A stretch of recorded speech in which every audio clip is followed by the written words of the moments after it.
Sneaky steps and shadowy ways. Welcome to the lair where the code is crafty and the hacks are always ethical. Let's dive into the shadows. Hey, welcome back everybody.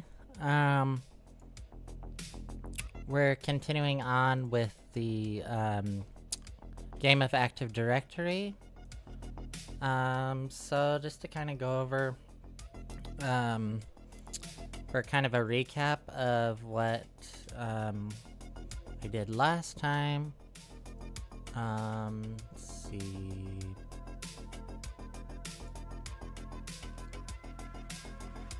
So we were able to use a LLMNR attack. Link local multicast name resolution is what that stands for. Basically, this attack allows us to capture a NTLM v2 hash if we can get a vulnerable host to connect to us.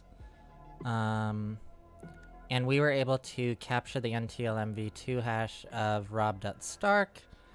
And what tab? Oh yeah, this is in this tab. Okay. And then we were able to crack their hash. Scrolling down.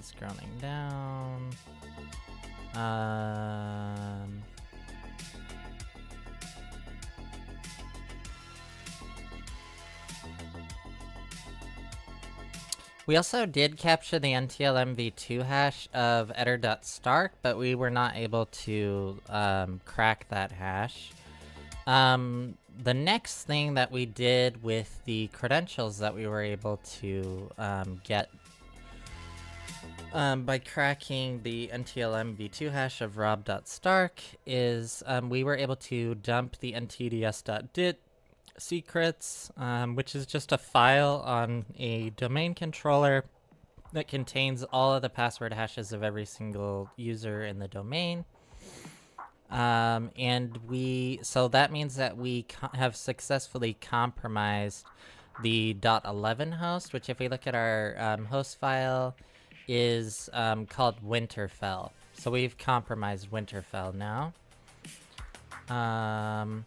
I did try to see if I could pass the local administrator hash around, but wasn't successful with that. Let's see.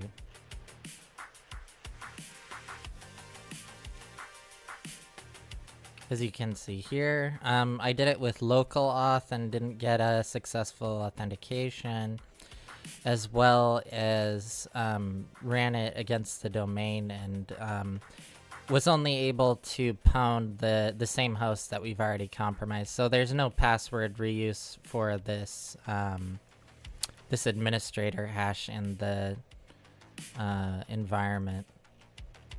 So that's good to know. Proceeding on down.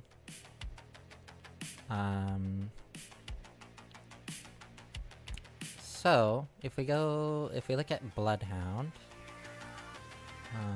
put this over here, and I'll go ahead and maximize this. So we were looking at rob.stark as a node in Bloodhound. This has a little skull on it. We can see the reason that it has a skull on it is because this is owned. So what we did now is I went over to the analysis tab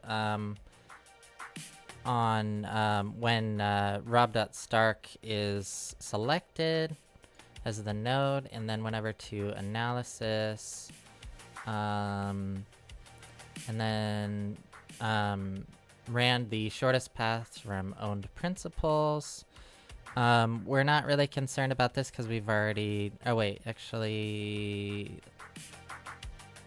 Yeah, this is going to be the domain, and then rob.stark, okay. And then if we look at this... Hey, welcome in, Cybernerd, by the way. Alrighty, so if we look at this, we can see that we've already compromised rob.stark, and we've compromised Winterfell. But then if we look a little bit further on, we can see that Rob.Stark is part of administrators. The administrators group has the right DACL permission over Castle Black. So you're looking at this permission to see how we can abuse it. I'm gonna look at Linux abuse, so we don't have to. I like to, if I don't have to actually like get a shell on a host, I can just run commands remotely. It's a lot easier that way. I mean, I could get a shell if I wanted to, but I like doing it this way. It's a lot less complicated because then you don't actually have to load things on the actual machine itself. We just load these tools into memory and they do their stuff basically. Okay, so let me put this over here. Okay, so we're on the Linux abuse tab, and we're looking at the right DACL permission. So to abuse right DACL to a computer object, you may grant yourself the generic all privilege. In packets, DACL edit can be used for that purpose. Not sure what CF stands for. Grant rights reference for the link. Okay. So finally, with the help of GoPro from last time, I was able to figure out how to get DACL edit running because it doesn't come by default with Impacket.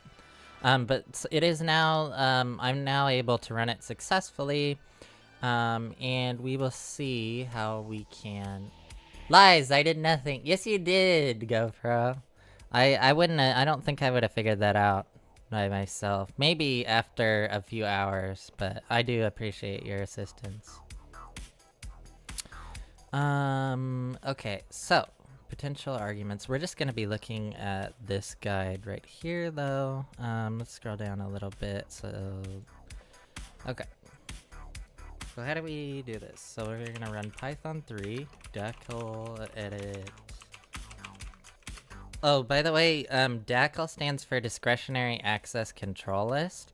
So basically, we're going to be modifying the Discretionary Access Control List to grant ourselves the generic all privilege, which basically means that we'll have full control over Castle Black once we are able to modify the DACL.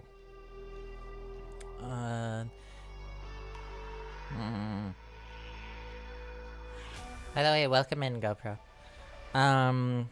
Okay, so what do we do? Okay, so we need an action of right. Does that really need to be in single quotes? I feel like that doesn't need to be in single quotes. Dash rights, full control, dash principal.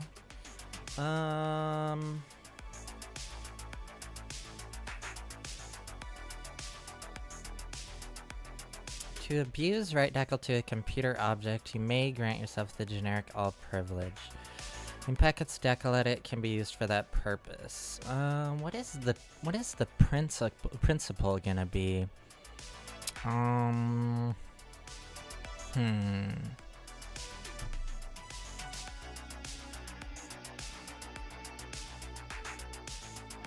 So let's see. So we have principal and target user and domain / controlled user : password. Would the principal be Castle Black dot whatever? What is it? Oh, we can just look at this. Hosts. Castleblack.north.7kingdoms.local, I'm guessing would be the principal. I guess we'll find out. Okay. Might want to put that in single quotes. Okay, and then dash target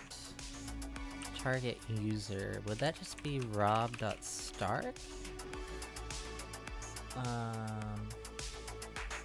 Still working. Oh. Okay, so I think that's right. Okay, the domain is going to be north.7kingdoms.local / rob.start / sexy wolfie, I guess. Cleanup of the added ACL can be performed later on with the same tool. Okay, that's good to know. Let's see. I guess I can run this and see what happens. Invalid server address?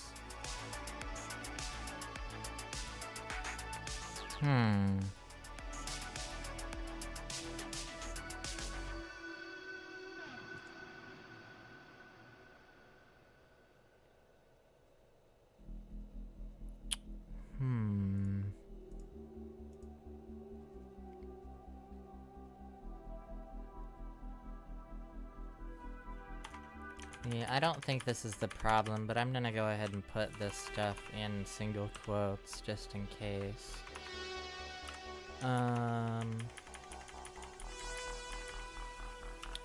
Is there like, a verbosity flag or something? Or like debug? Let's see. Oh, there is a debug flag. Okay. Let's use that and see what kind of error we get. Whoops, space, debug. Okay.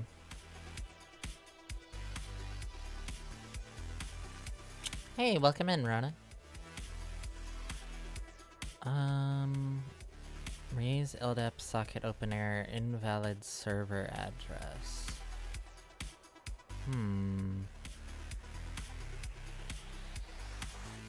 Well...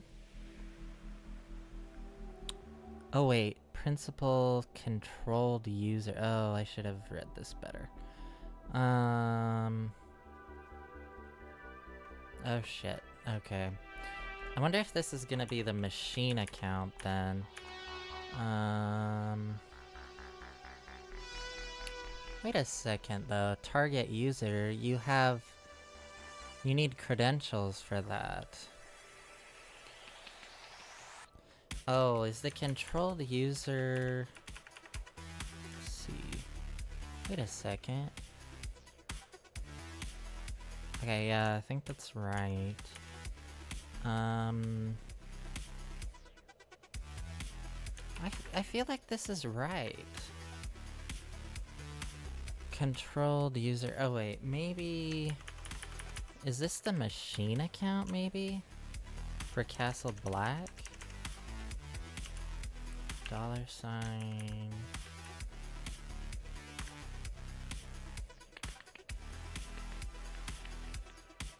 Let's try that. Invalid server address.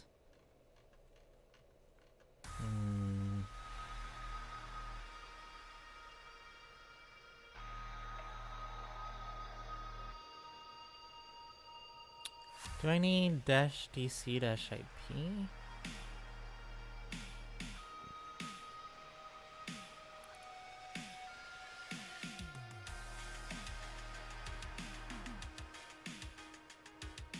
Positional arguments identity.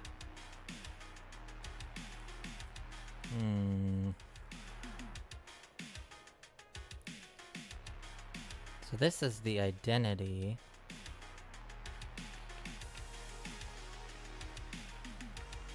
And we are utilizing that.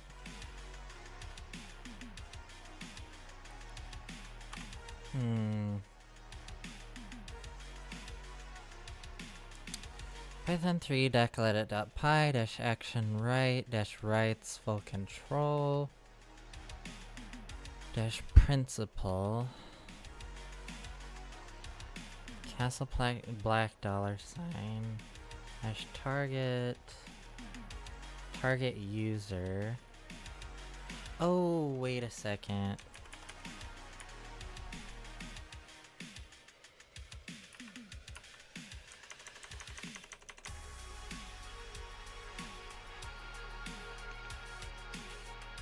So this is the controlled user.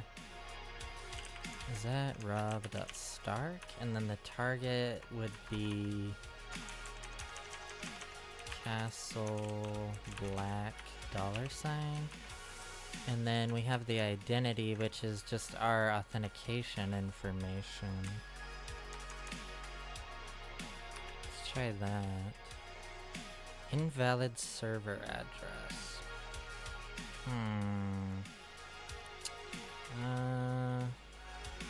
Let's try -dc-ip. And we'll use the IP of, let's see. Wait a second, Castle Black is not a domain controller, I don't think. I'm pretty sure Castle Black is just a member server. Because we have 3 domain controllers, and then we have 2 member servers.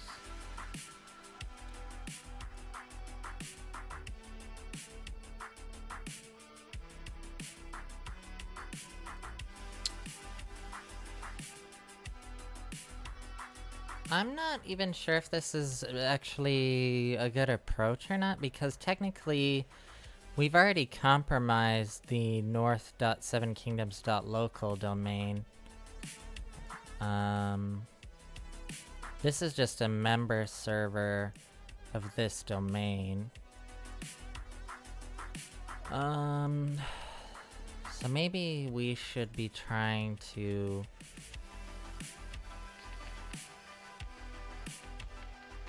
see what other access we have and then pursue that avenue.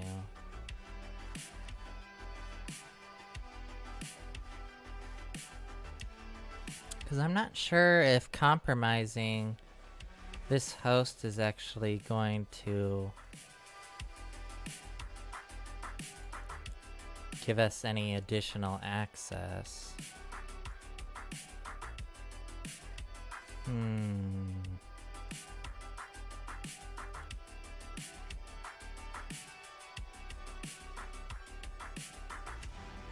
I guess what we could do, let's see, what if we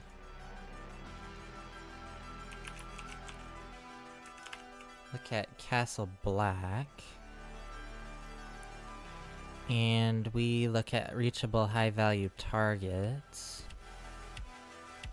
What high value targets can we reach from Castle Black? Okay.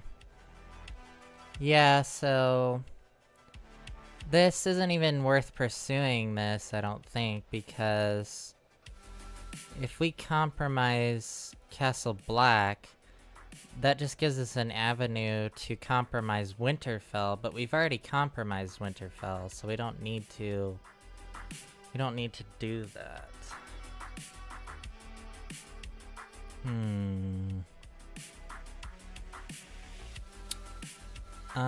So yeah, what if we mark this as owned, and then we go over to analysis and do shortest path from owned principals, and do north.7kingdoms.local, and then do Castle Black. Yeah, that just gives us an avenue to compromise Winterfell, but we've already compromised Winterfell. I mean, there might be maybe additional hashes that we could gather, but I don't think so, because this Castle Black server is just a member server, like I said, of Winterfell. Winterfell is actually the domain controller for the north.7kingdoms.local domain. And so since we've already compromised this, we're not going to get any additional access, because we've already been able to dump all of the password hashes in the domain from Winterfell.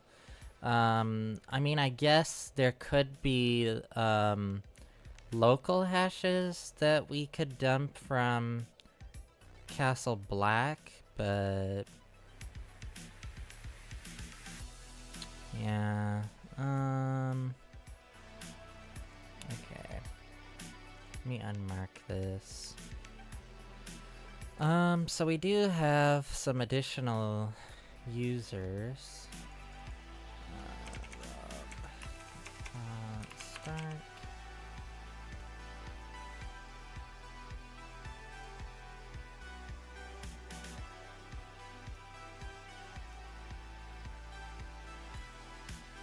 Wait, can we? I do want to look at one thing. Let's see.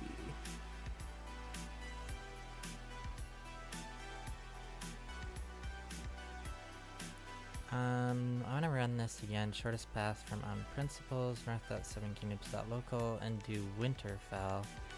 Is there any? No. Okay.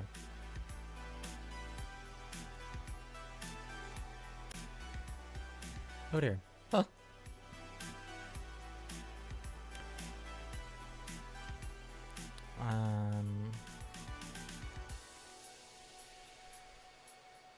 Let's see.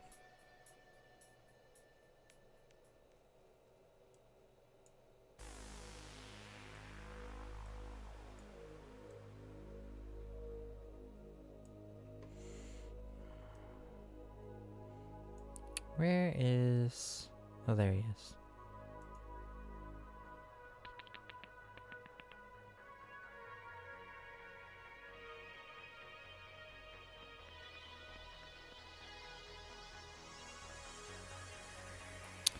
And this is just yet another avenue to compromise Winterfell. But we've already compromised Winterfell, so we're not really interested in that. Okay, let's look at some other potential avenues. I mean, I did go through a lot of trouble to get dackleedit.py working, but I don't know if that is actually going to be useful to us.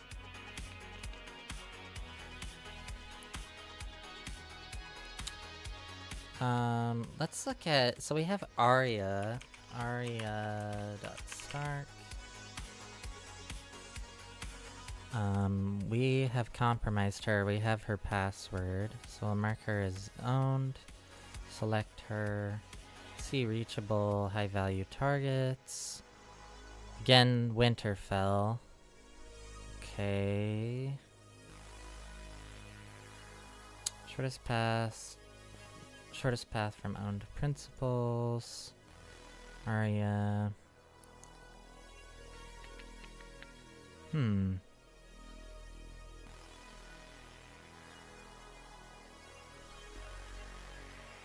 What?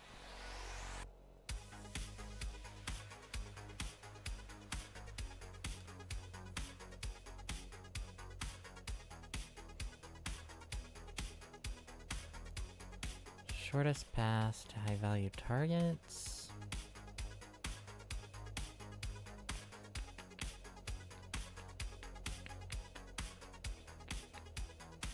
Where is...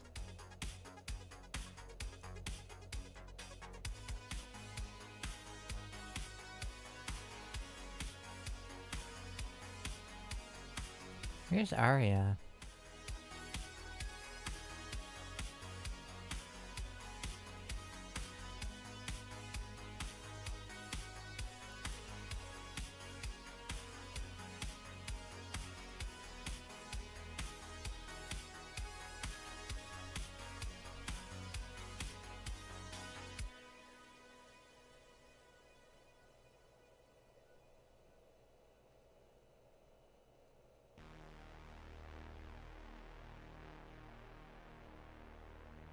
Why am I not seeing...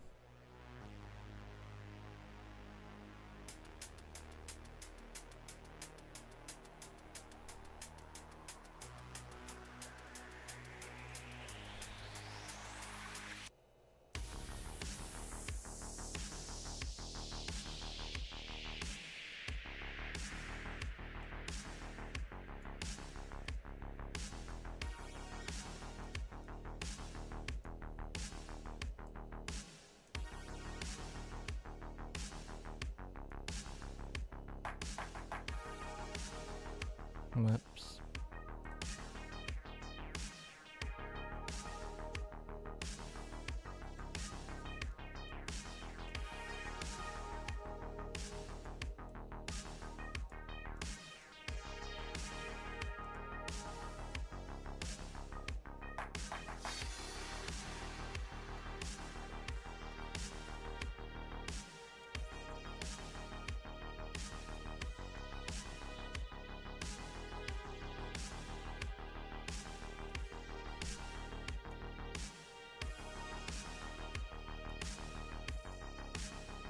Oh, there we go.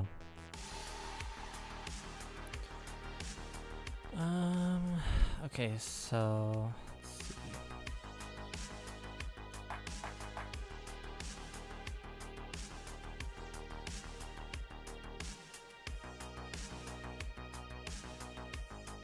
Okay, this is Winterfell. What is this? Oh, this is the north.7kingdoms.local domain.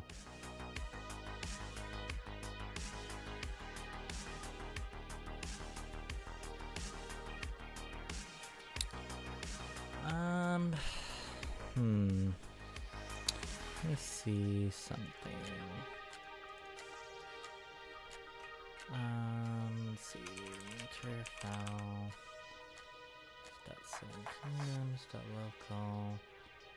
Triple high value targets.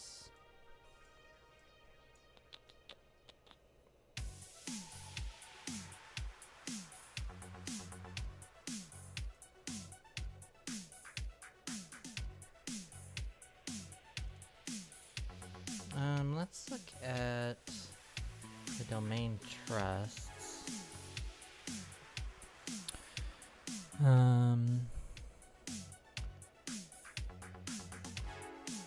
Because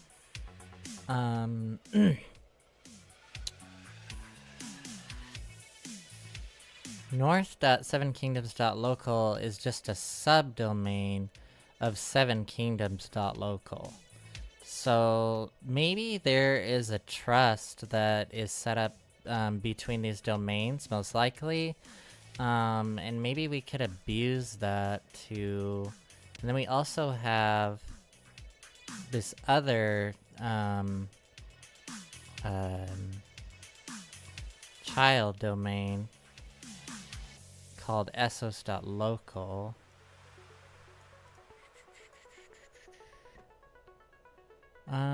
You know what? Let's look at all of the access that we currently have. Let's see. Initial access.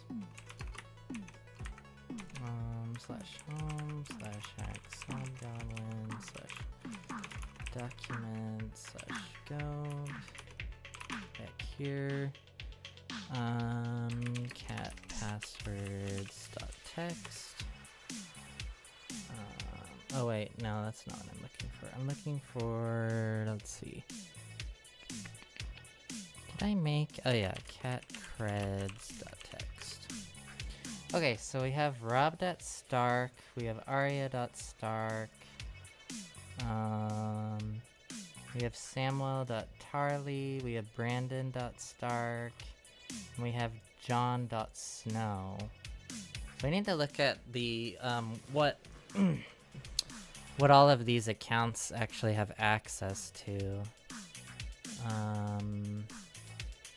Or what pass from these known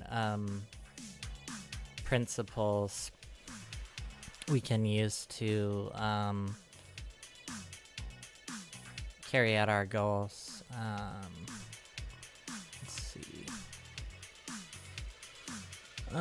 So the other nodes we have, okay, so we have, let's see, who do we have? We have Samuel.Tarley. Let's mark them as owned. Samuel.Tarley. Mark them as owned. Then go to analysis. Shortest path from owned to principals. He's part of the north.7kingdoms.local domain. Samuel.Tarley. Do you have any additional access?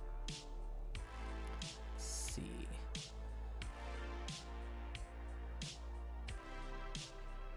Stark wallpaper?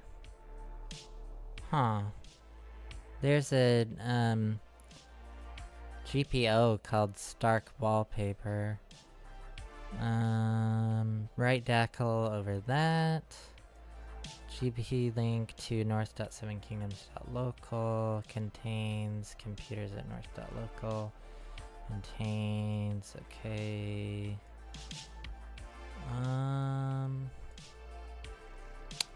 It doesn't seem particularly interesting.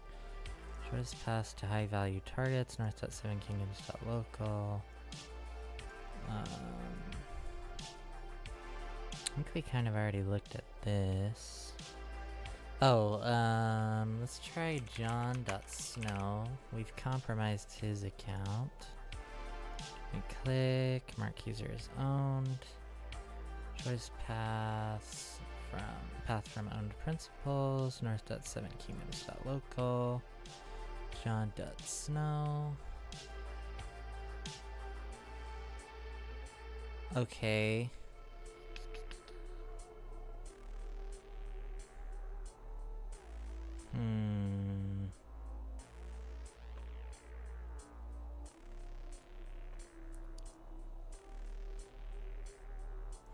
Brandon.Stark.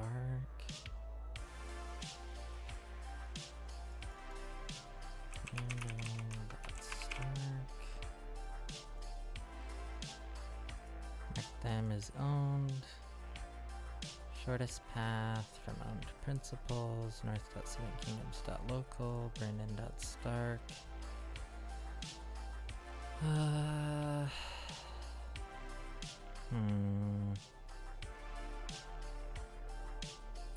Okay, let's do this. Let's do... No, this. Okay, so our starting node is going to be Winterfell. Okay, and then our target node is going to be, let's see, King's Landing. King's Landing. We're not gonna see that, are we? Because it's part of a different domain.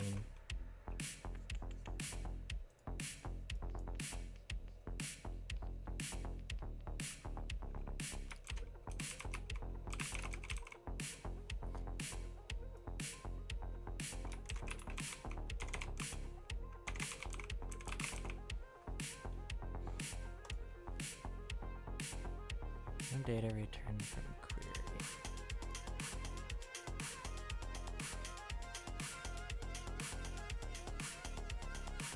That's interesting.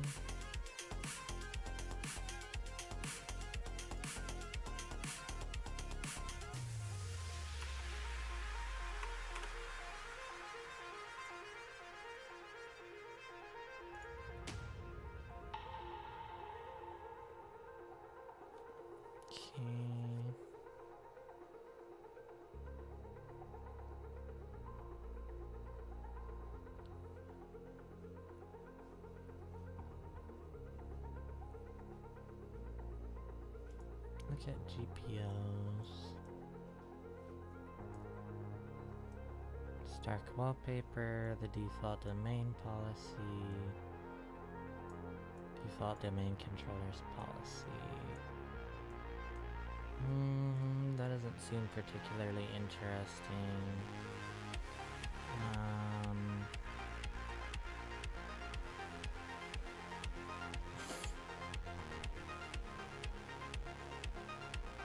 Why are we not seeing Castle Black now?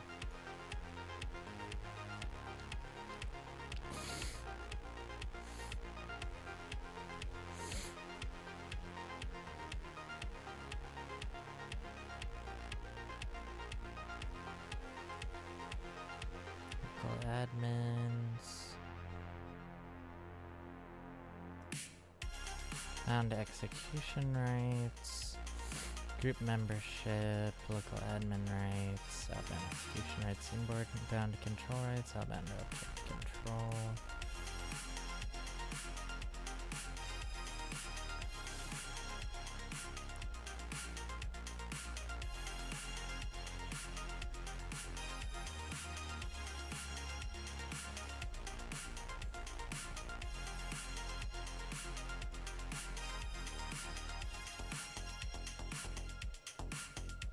Does this not have any access to Castle Black? That doesn't make any sense.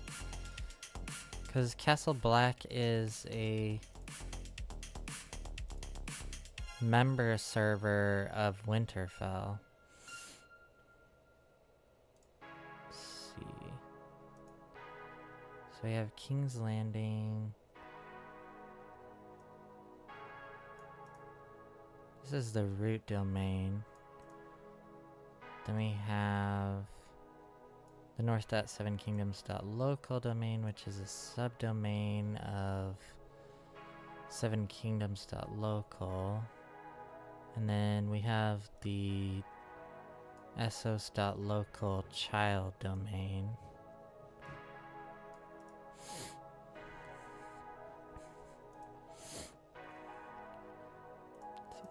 Let's see, NXC, SMB, targets.text.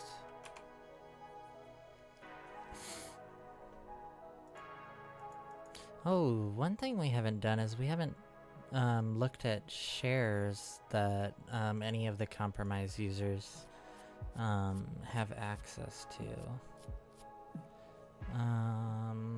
Let's see. Okay, so server 2019. I guess this doesn't actually tell you if it's a domain controller or not. That has to be determined by Nmap based on the ports that are open. So we know this is a domain controller. This is most likely a domain controller.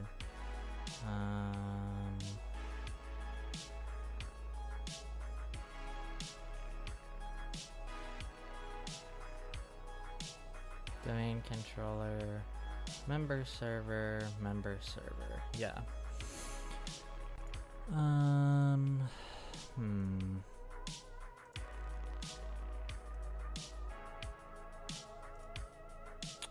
Let's do...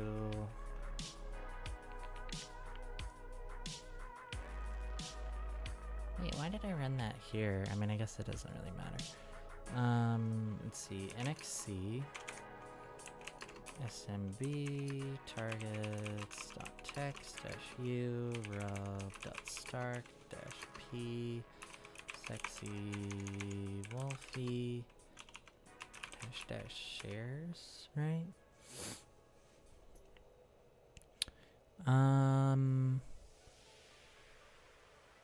Okay, that's not interesting. Those are all the default shares, and we've already compromised Winterfell.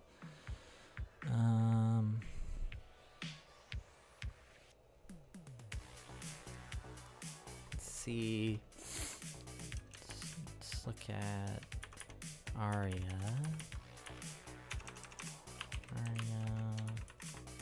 And her password is Needle, I believe.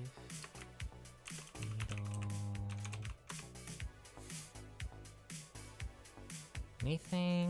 No, just the default shares on Winterfell. Okay. What about... Let's see. Cat threads.text.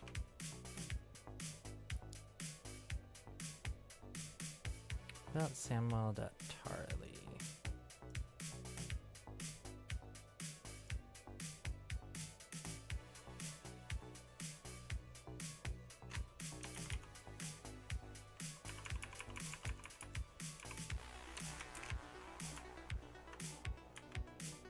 And their password is Heartsbane.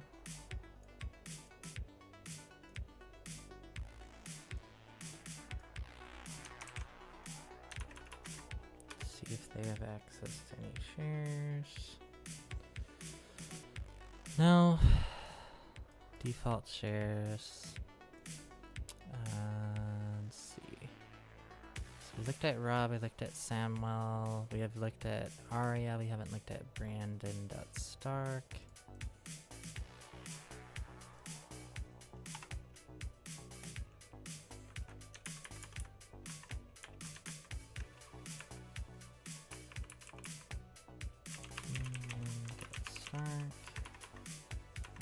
What is their password? Oh yeah, I see dead people.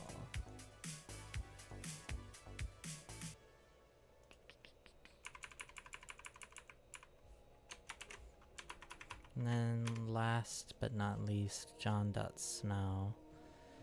Default shares. Okay. John.Snow.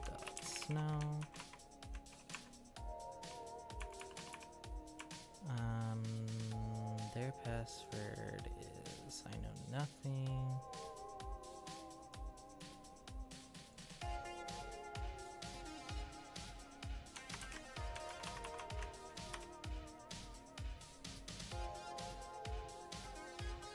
Default shares. Okay. Let's see. Look at my notes. What else could we do?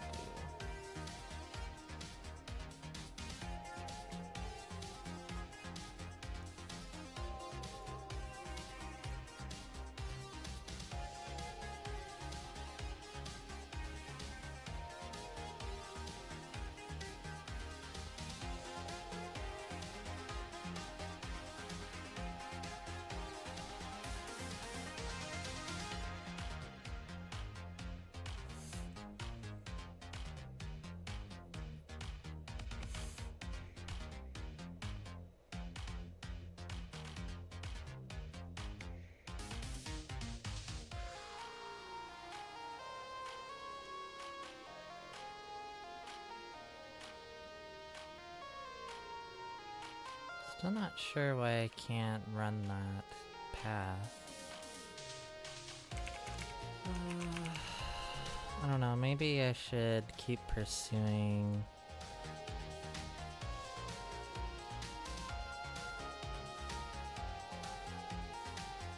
this.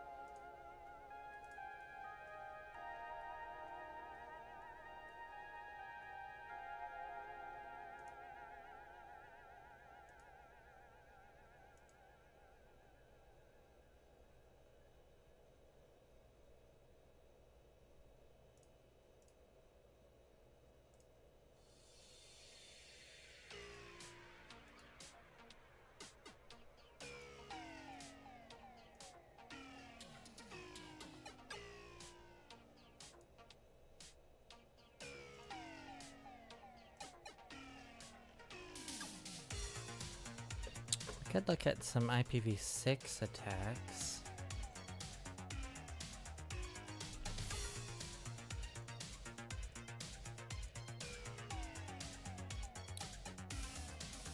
I might want to try to compromise this host though. I don't know, I can't tell if this is actually going to give us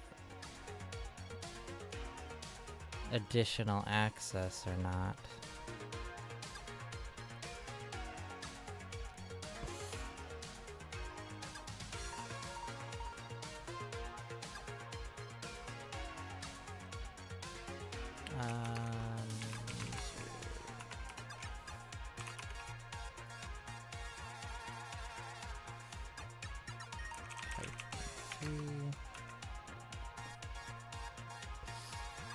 Still not really sure what's wrong here.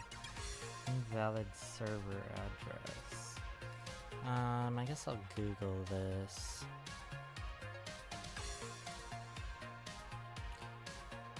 In node go down, I always try something there.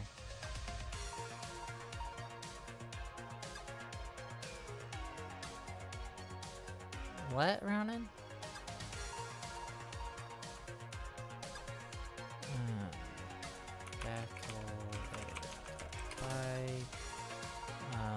Invalid server address.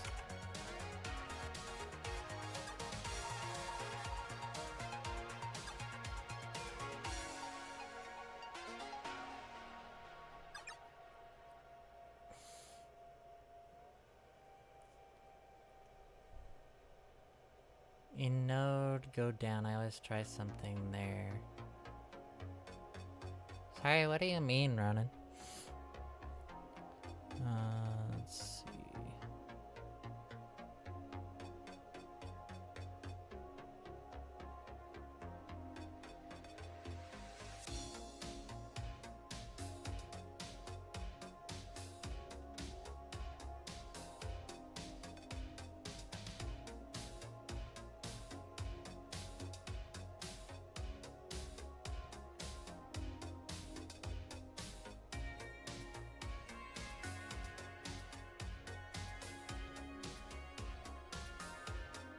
Where is it?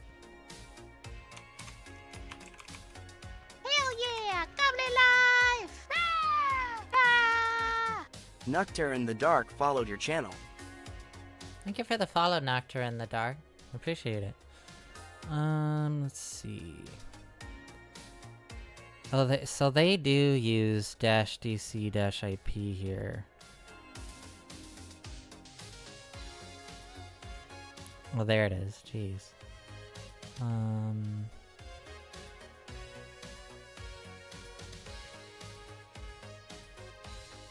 Let's try that.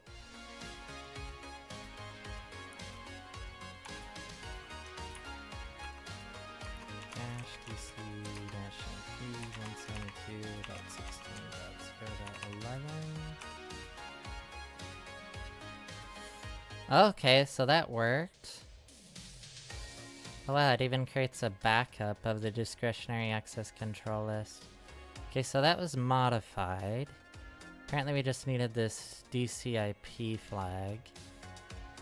Okay, so now we do resource-based constrained delegation using add computer, packet dash add computer. We don't need the method. I don't really... I've run this recently and you don't actually need the method. Okay, so attacker system $. So we're creating a new computer account. I'm just gonna use my classic FSO1 $.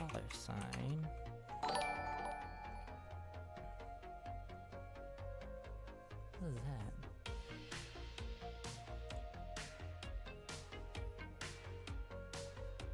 Oh, thank you for the sub on YouTube, Bucks. Ooh, let's see.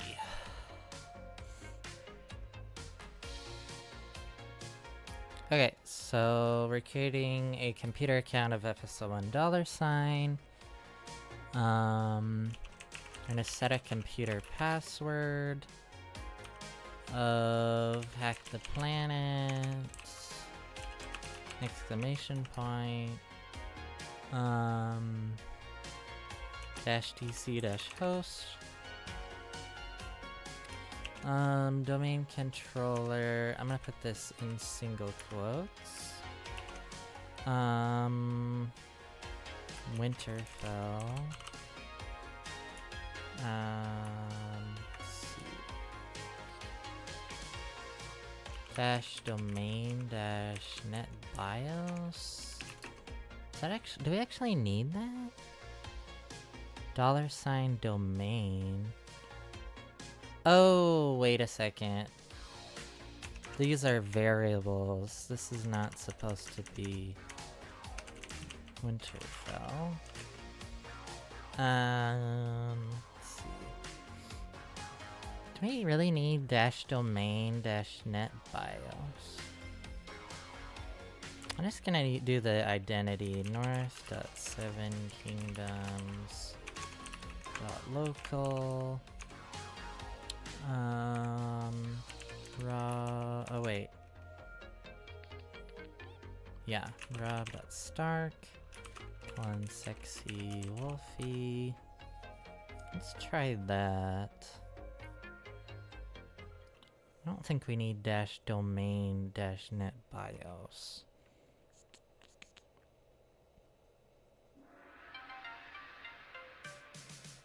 Let's try that. Name or service not known. Okay. Okay. In packet-add computer-name. FSO1 $sign. -computer-pass. Capital H, hack the planet, exclamation point. -DC-host. Winterfell. Does it have to be the fully qualified domain name, maybe? Alright, I'm gonna use... I guess I'm gonna use -domain-net bios.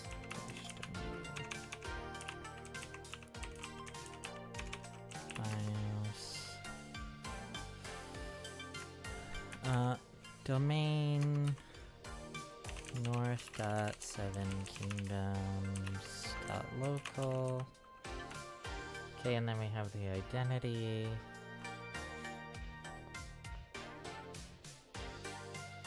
Maybe that will work. Name or service not known. Do we need -DC-IP? 16. Ah, there we go. Okay, so that worked. Successfully added machine account FSO1 $sign with password hack the planet exclamation point. Okay, so we have a new computer account now. On the north.7kingdoms.local domain. We now need to configure the target object so that the attacker-controlled computer can delegate to it. In packets rbcd.py script can be used for that purpose. So, in packet -rbcd for resource-based constrained delegation -delegate from. This is going to be FSO1 $sign. And then -delegate-to. The target computer is going to be Castle Black. Right. -action. Right. And then we need the identity again. Which is this. Okay, and then we're gonna add -DC-IP 172.16.0.11 again. See if this works. User not found in LDAP Castle Black. Oh shit, that needs to have a $sign.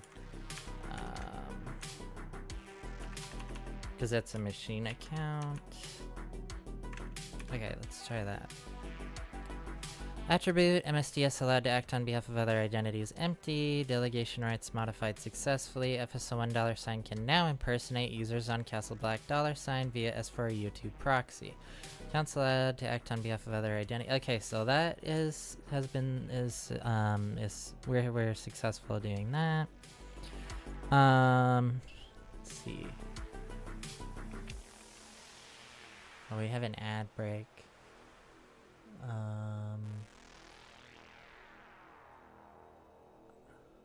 In node, go down. I always try something there in Bloodhound. What?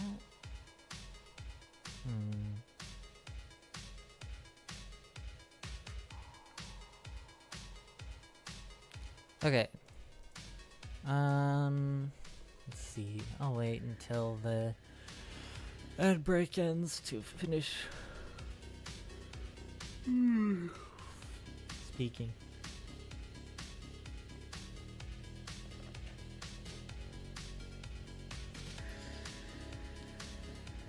"40 seconds.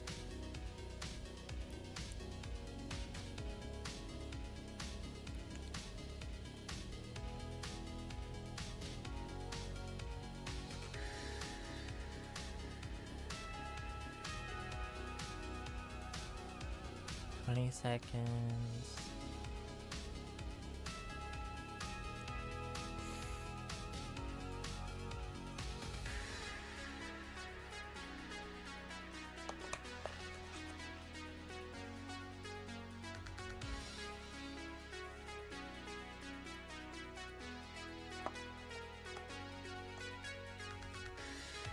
And we're back. Okay. So far we have modified the discretionary access control list. We've added a new computer account called FSO1, and we've given it delegation rights for to Castle Black. Okay, so then what's next? And finally, we can get a service ticket for the service name S-name we want to pretend to be admin for.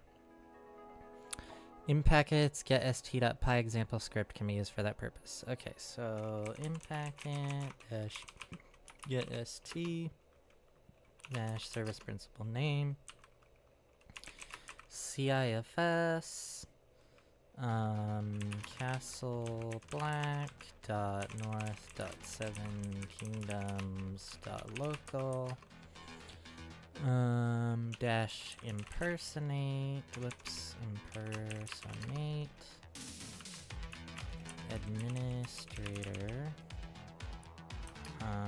and then we need the identity of our computer account that we created. So north dot 7 kingdoms dot local slash FS1 $, and then hack the planet exclamation point. Okay, let's see if we can get a service ticket. Okay, let's see. C cache file is not found. Skipping, getting TGT for user. Error, no connection. Error, north.7 kingdoms.local colon 88. Name or service not known. Oh, probably need to add dash DC dash IP 172.16.0.11. Okay, C cache file is not found. Skipping, getting ticket, granting ticket for user, impersonating administrator, requesting S4U2 self, requesting S4U2 proxy, saving ticket, and administrator at CIFS underscore castleblack.north.7kingdoms.local and north.7kingdoms.local.ccache. Okay, so now I do export krb5cc name equals, and then we need to use this file.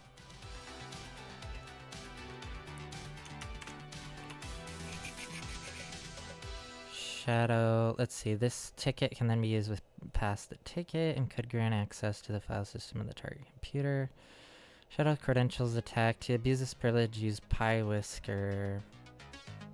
Do we even need to do that though? We can just use psexec, can't we? We could also even try to dump the SAM. Ooh, let's see. Okay.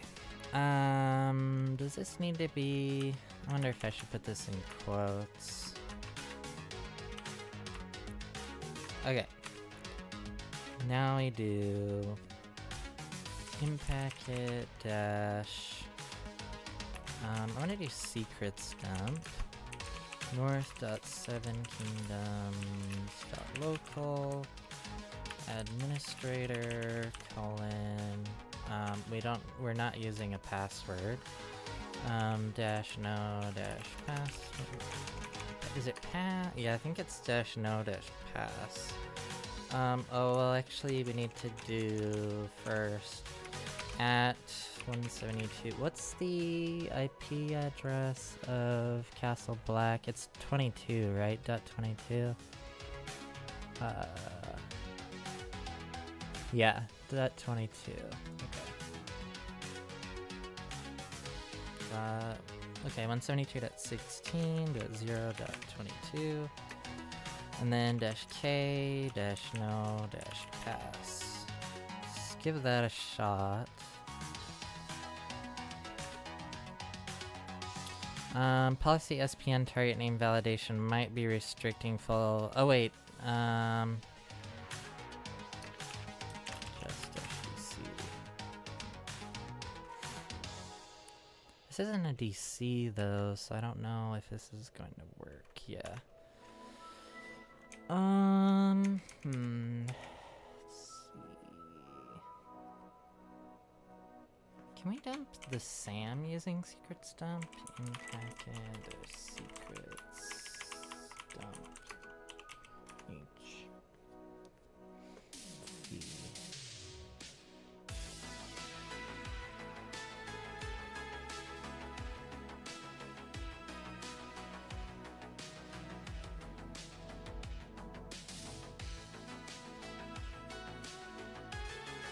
Oh, can we do dash sam?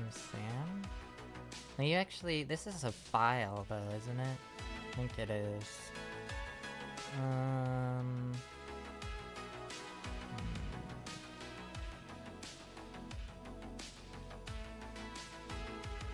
Can we use the ticket with netexec?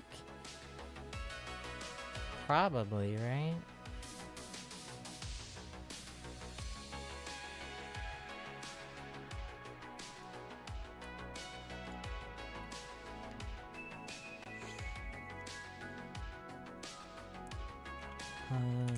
Dump SAM using secrets dump.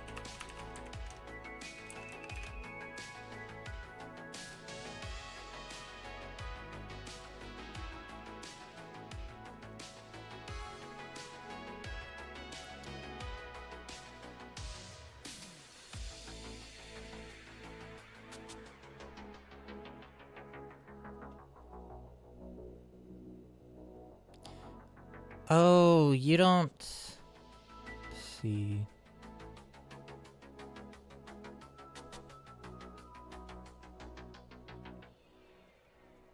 Yeah, so this should just dump the SAM and LSA secrets automatically.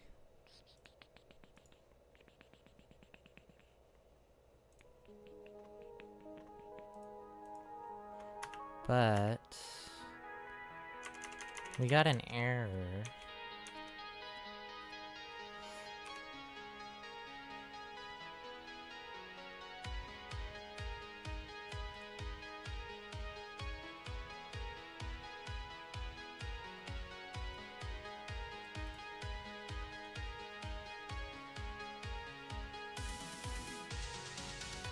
Oh, wait a second.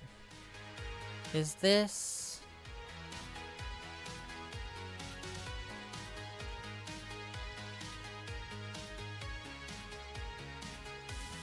What if we do... What if we don't use... what if we don't do the domain? What if we just do this? No? Okay.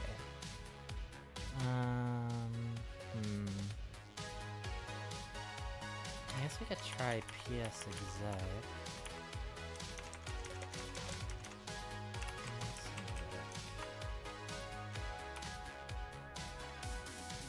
Service not known.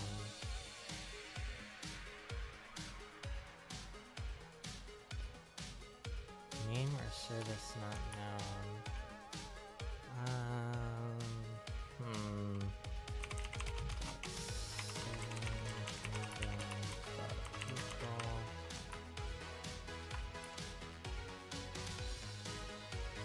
Name or service not known.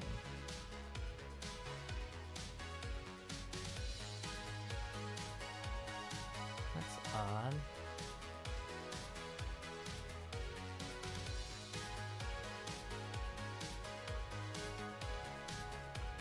What if I do at Castle Black? Castle Black.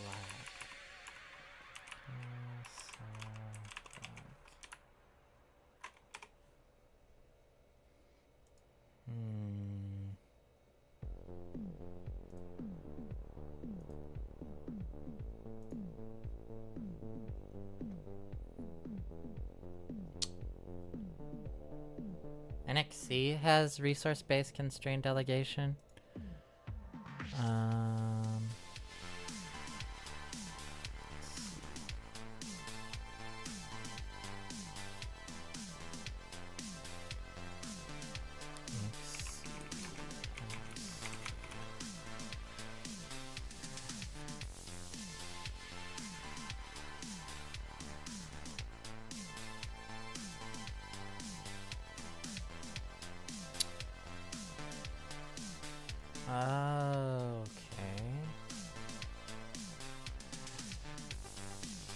This is actually using Game of Active Directory as an example.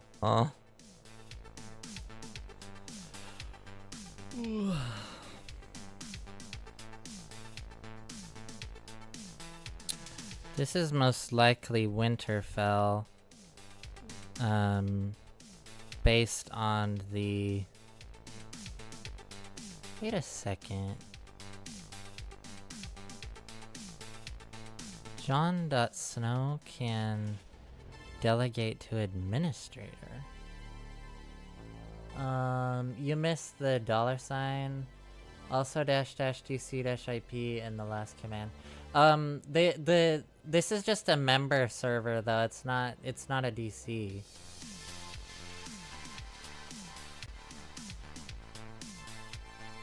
I think you only use that flag. Oh wait, you're saying --DC-IP might fix it? Okay.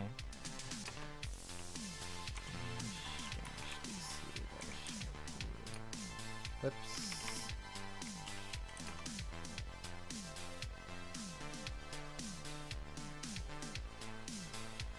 That was fixing every single other command up here.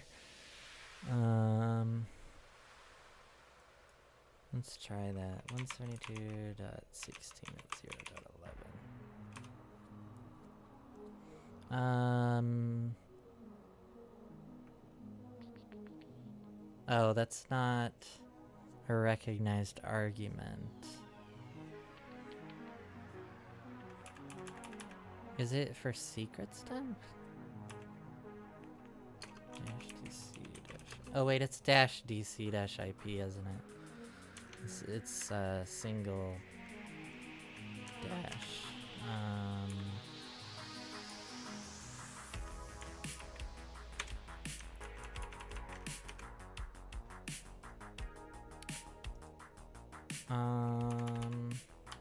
Go back to using the IP address. 2.16.0.11.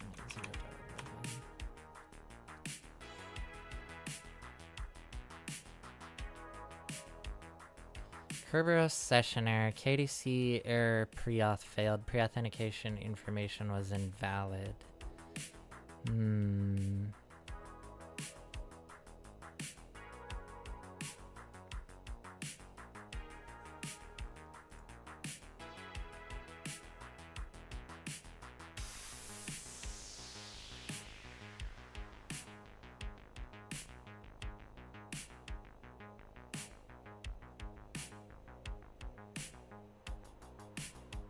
This is spoilers. Let's see.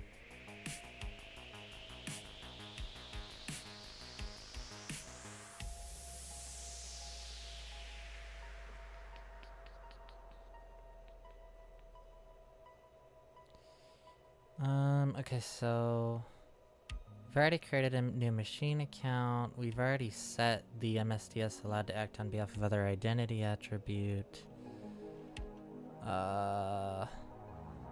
Fucking VM is freezing again. Okay, so we have a ticket. Now we're just trying to pass the ticket.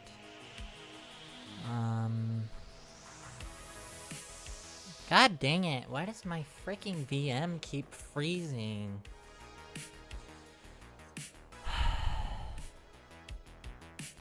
I updated the kernel on Proxmox thinking that would fix it because it was doing that before.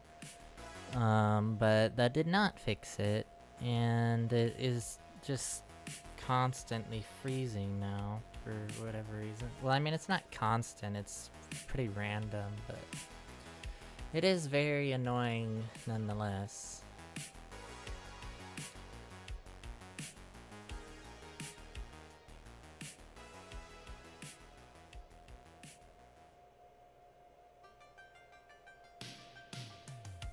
Just try NXC with your user with -- delegate administrator. Okay. Is there a flag that I can use to to specify or not specify but use my Kerberos ticket that I have? Or does it do that automatically?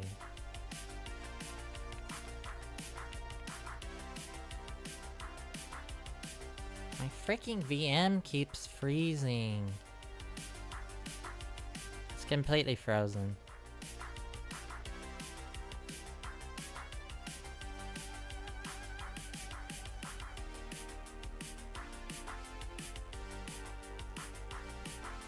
NXC. I think it's the same as impacted. Okay, -K.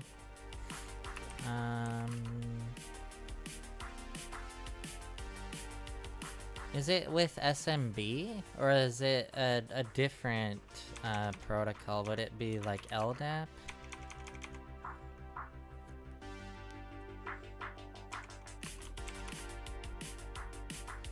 We've got RDP, LDAP, MSSQL, FTP, WinRM, SMB, SSH, WMI, and VNC we can use. I mean, I guess I could see.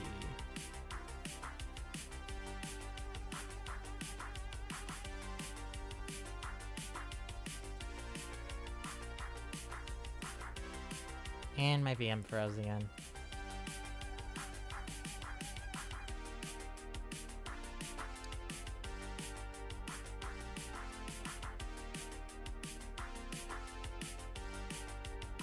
God, that's annoying.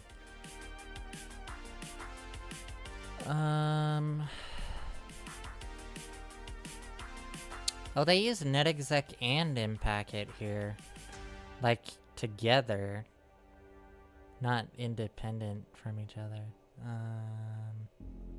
Let's see. Okay, so I have a ticket. Oh my god, this is annoying.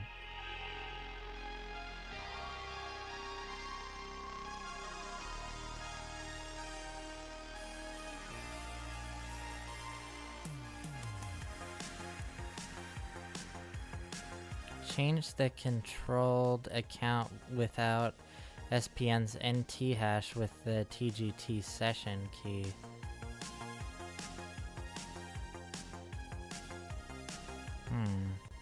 Pass the ticket.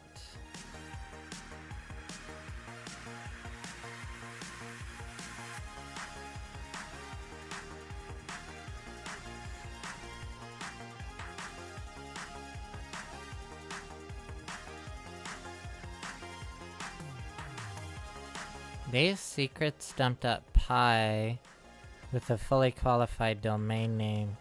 Oh, wait a second. You don't need to... I don't need to specify the user because it's already inside the Kerberos ticket. Oh my god. What is... Why is this doing this? Hey, welcome in, Byro.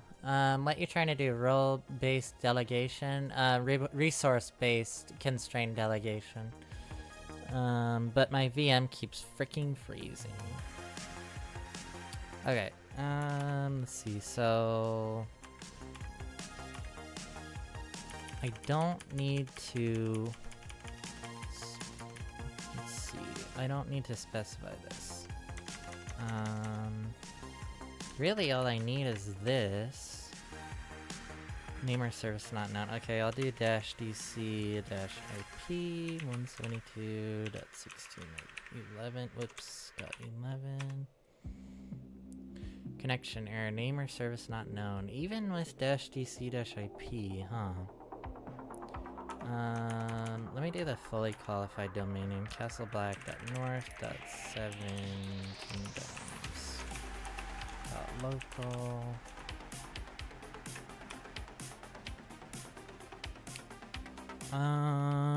What? SMB session error. Status more processing required. Still busy. The specified IO request packet, IRP, cannot be disposed of because the IO operation is not complete. How do you like that for an error? Oh. Jeez.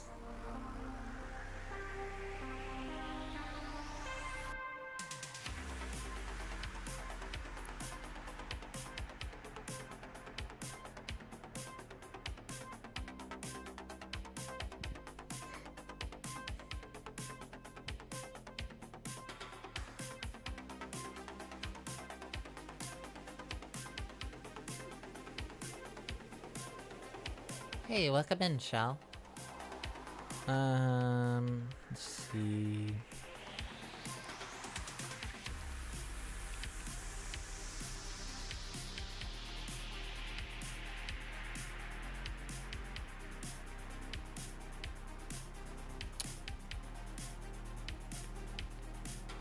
Try to run ntp date command with any NTP server available in the internet or with your domain controller address.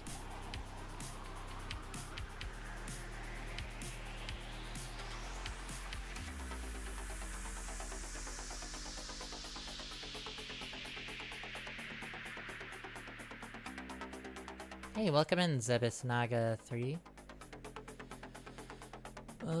Yeah, that's what it's looking like. Check your date and compare to the DC. Is there a way I can check the date of the DC? Remotely, I mean? Like, without actually having to log into the DC? Nmap shows the date of the DC. Oh, okay, cool.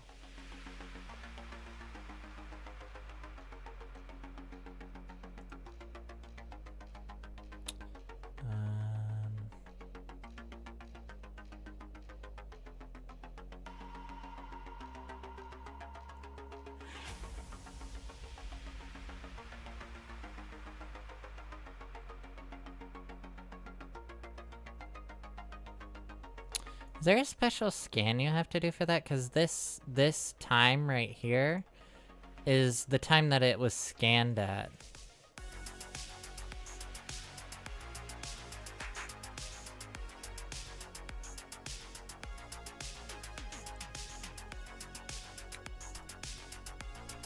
To find out time and date of DC using controller.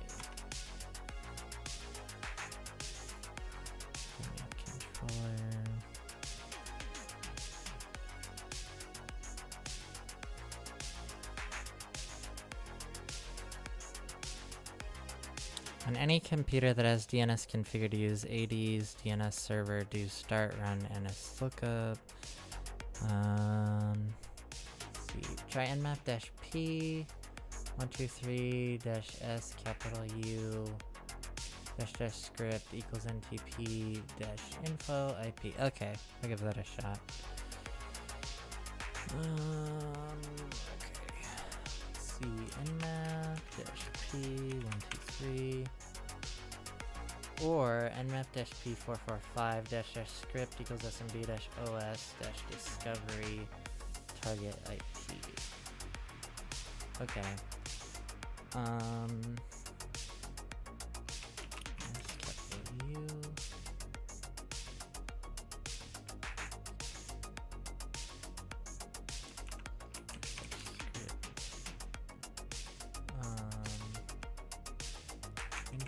info.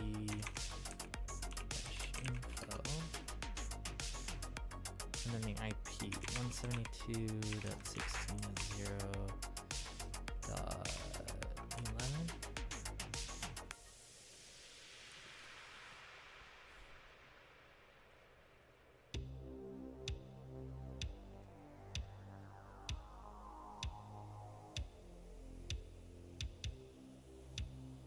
UDP takes a while, yeah. It's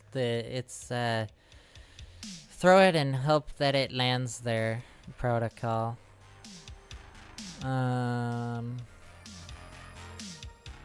Okay, so I have this timestamp here.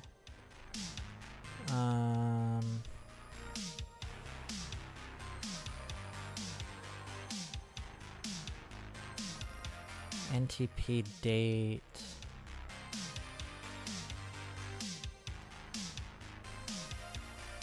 And my VM froze again.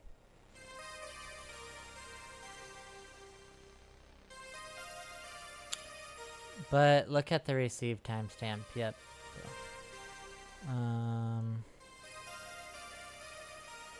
Yeah, so I've got that.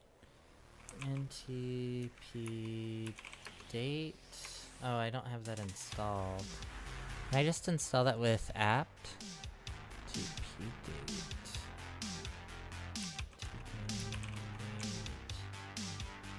Apt install.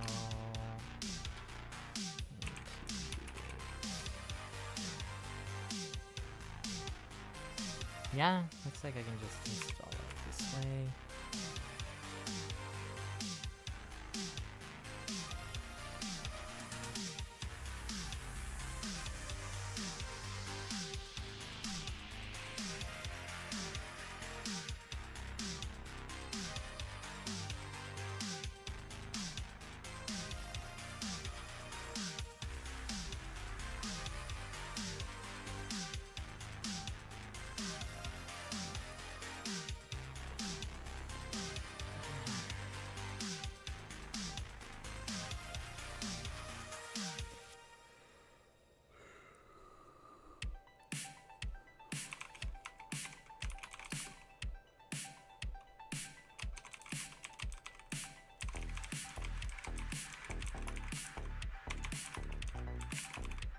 So I just use NTP date to set the time on my Kali machine to be the same time as that domain controller. That's what it looks like. Try to run NTP date command with any NTP server available on the internet or with your domain controller address. Oh crap, I have to regenerate the ticket though? So consider to extract the target system's time by the SMB2-time script in Nmap or by any similar tool. Requires no authentication.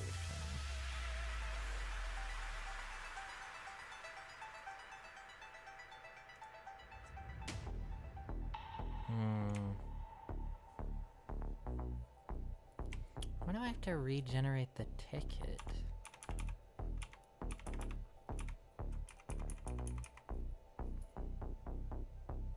Yes, that's the command, okay.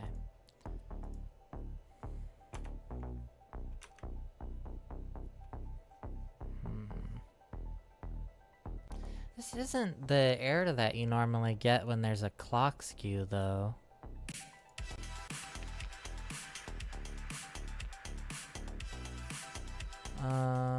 You have to regenerate the ticket because the TGS is generated with a timestamp. And yours was wrong. Oh, right. Okay.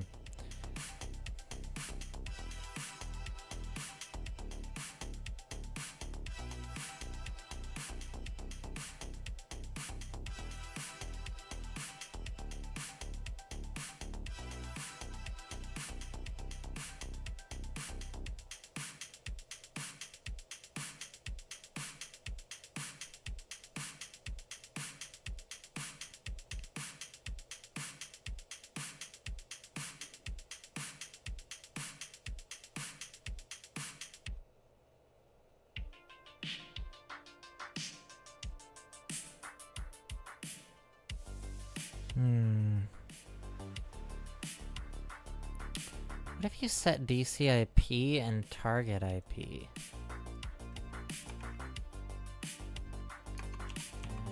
Target IP 172.16.0.22. Nope, same error.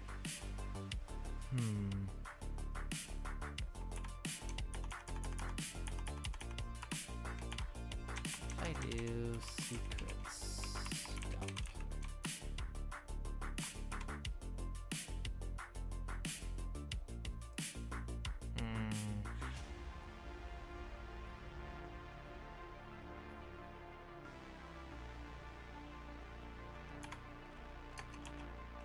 Just DC user. What? Oh. Administrator.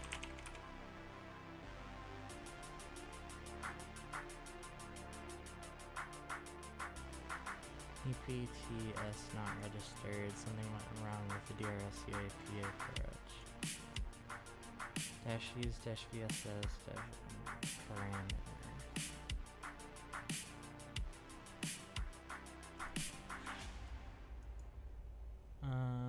Are you a DA? Secrets dump is only for DA privs. Can't you use no, you can use secrets dump as a local administrator too, I believe. I used it as a local administrator before.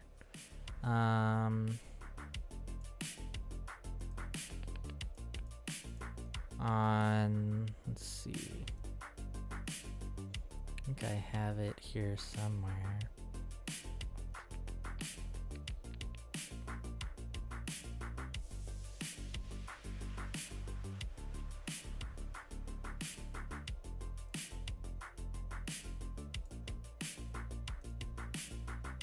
In this tab, maybe? No. Tab did I do that in?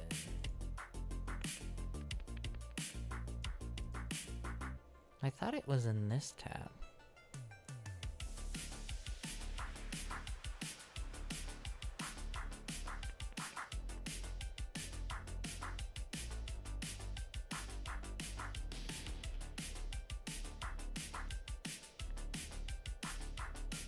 Oh yeah, so right here.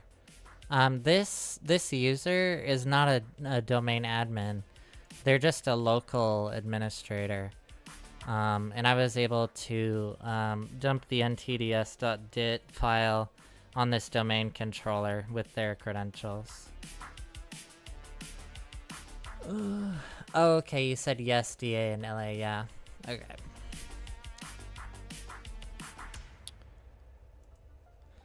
Let's see.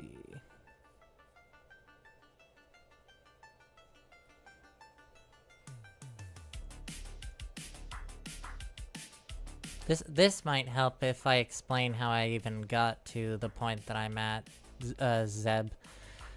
So I am abusing the right DACL permission. Let me just make this bigger. So the starting node, I've already compromised rob.stark, and I've already compromised Winterfell.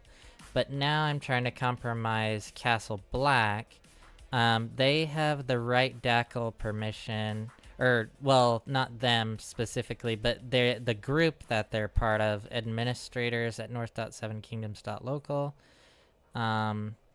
which I guess actually technically this is a domain administrator, but they only have they're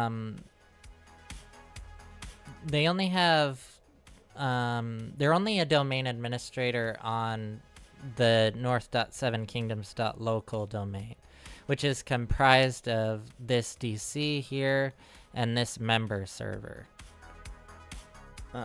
So they don't have they're not a DA on any of the other domains. You have the essos.local domain and the 7kingdoms.local root domain.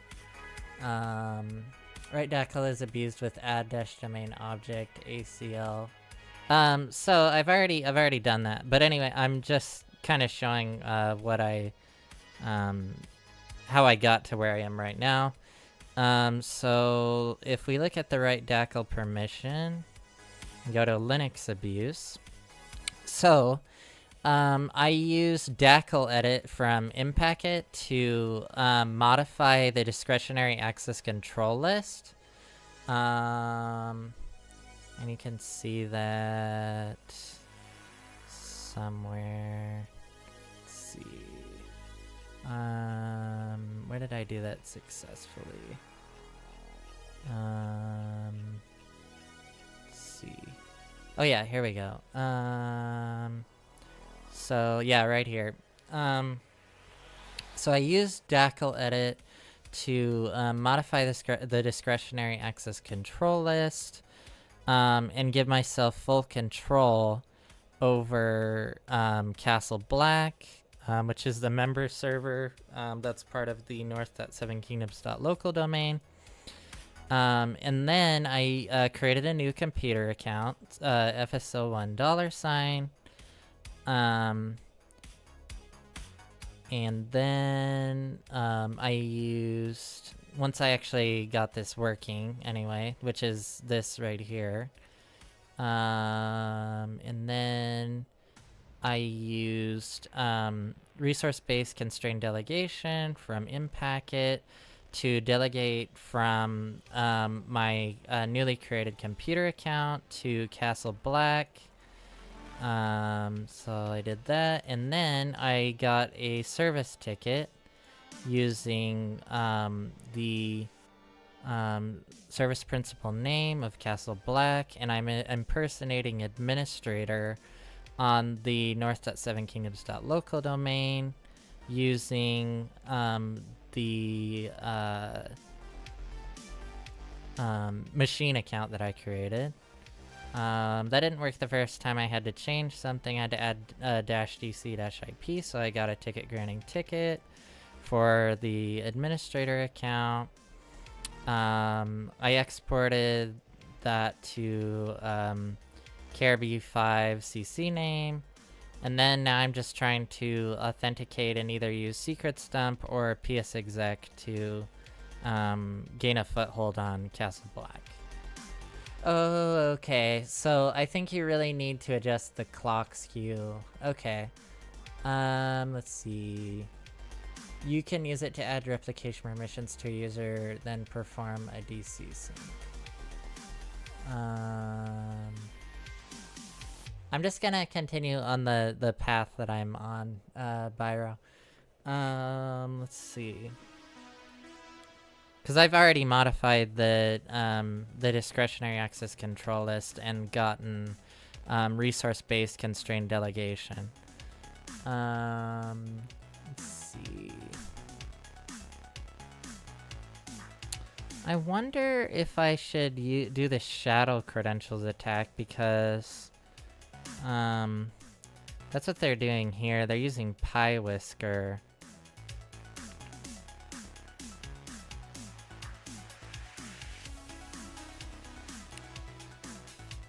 And I did download that. /home. Download. What? Oh, downloads. There we go.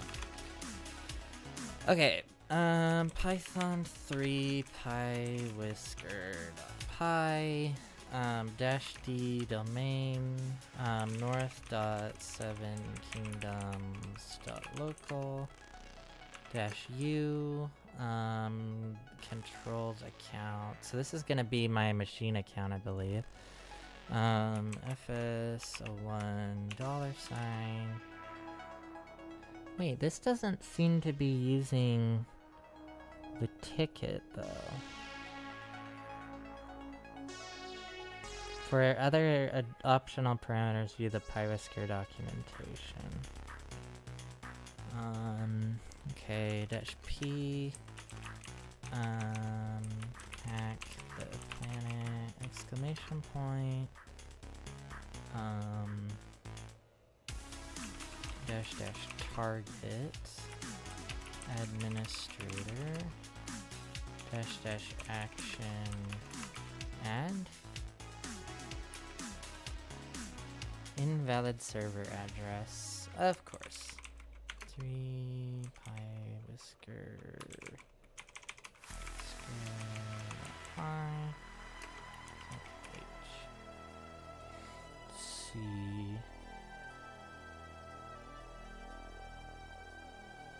Oh, I can just do dash T. Wait, target SAM name. Oh, that's just the target account. Okay. Is there like dash DC dash IP? Oh, okay, dash dash DC dash IP. And can we do K for Kerberos? Yes. Okay. Let's try that. Dash K and then dash dash DC dash IP 172.16.0.11. Cannot access local variable C cache where it is not associated with a value. What? Echo $KRB 5 CC name.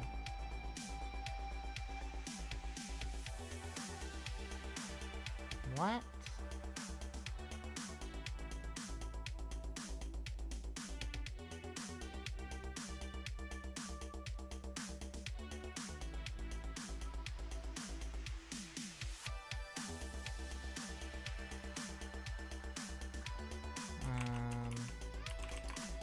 I'll try adjusting the clock skew and getting a different ticket. North,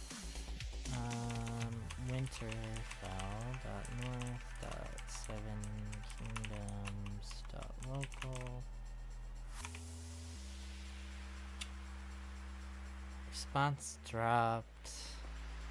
Stratum 0, probable KOD packet, NTP dig. No eligible servers. What if I use the IP address?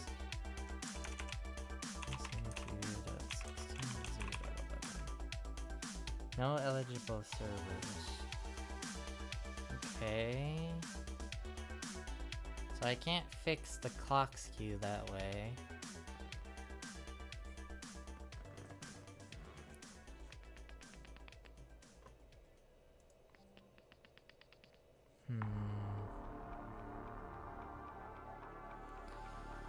Well, shit.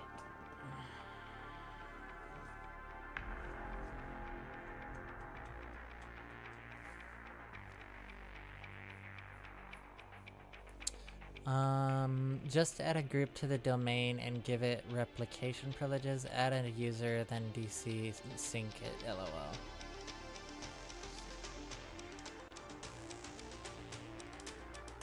Why do I want to add a group to the domain and give it replication privileges?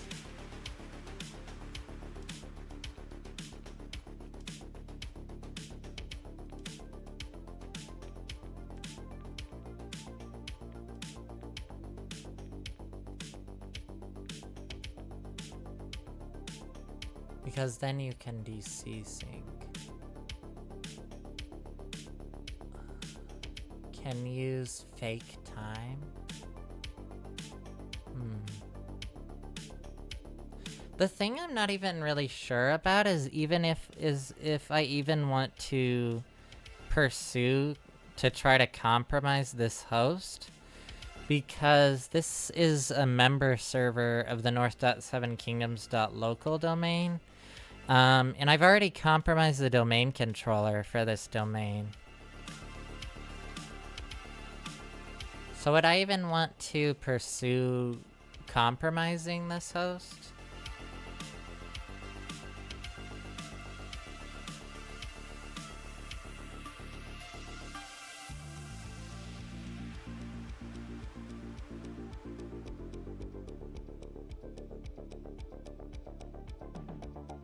So why do you want that host then? Exactly. I don't know if I want to actually compromise that host. I don't know if that's even going to be valuable to me. Because I've already dumped all of the hashes from the north.7kingdoms.local domain.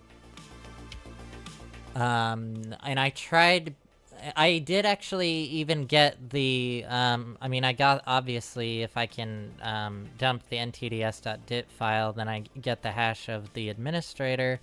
I did try to pass the hash of the administrator around, and they only have access to Winterfell with their credentials, though. If you've compromised the domain controller, you have already compromised winterfell.north.7kingdoms.local. Yeah, that's what I figured. So this isn't even worth pursuing. That's what I was thinking. I just kind of wanted a second opinion on that.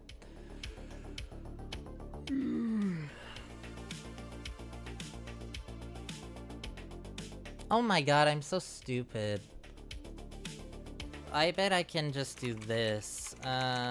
Impacket dash ps exec Castle Black.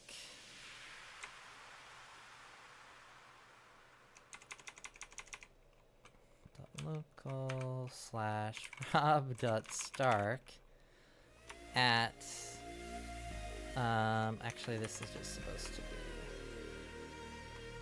north secrets dump 172.16.0.22 password sexy wolfie. No logon servers are currently available to service the logon request. Dash DC dash IP 172.16.0.11. Password sexy wolfie.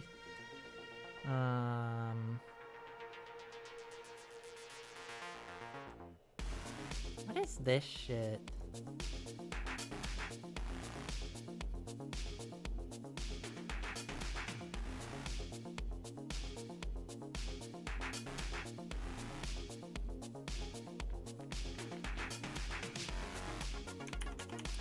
I can probably just get a shell on this host, can't I? Because I already have a local administrator, so it's not even worth pursuing this host, I don't think.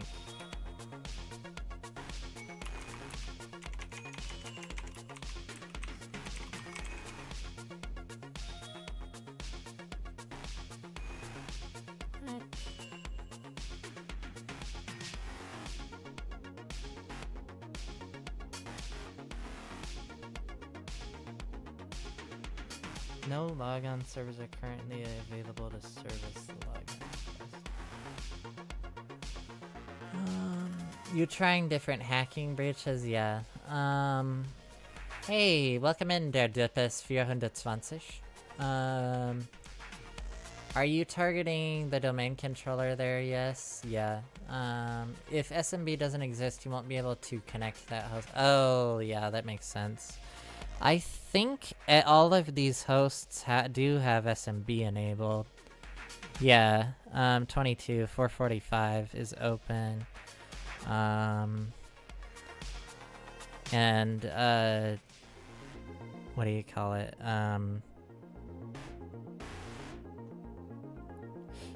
Signing is disabled. Oh wait, .22. Yeah.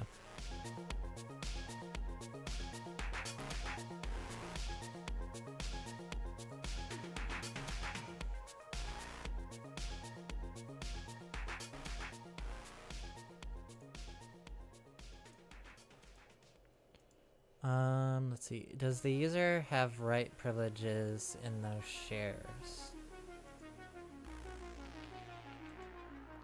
Let's see.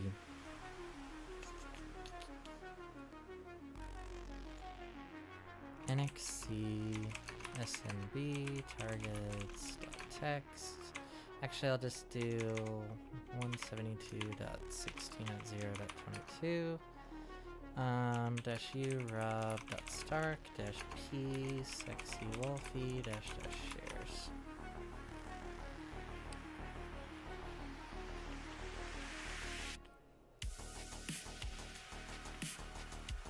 Oh, maybe.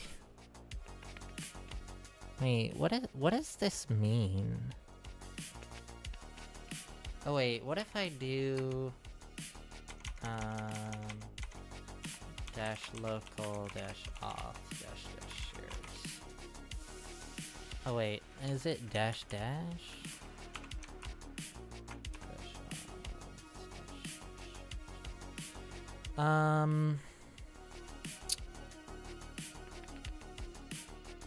do I have to have write permissions over the admin share?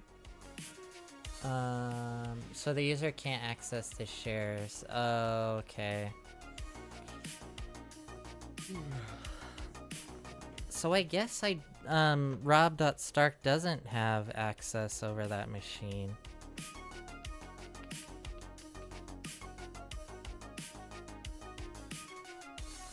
That's odd though, because they're part of the administrators group on north.7kingdoms.local, and Castle Black is a member server for of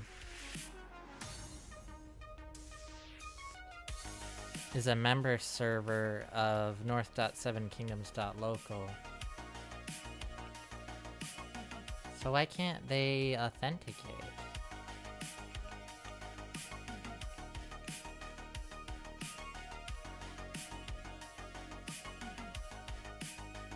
I mean, I guess they can authenticate, but they don't have write access over the admin share. Try this, okay.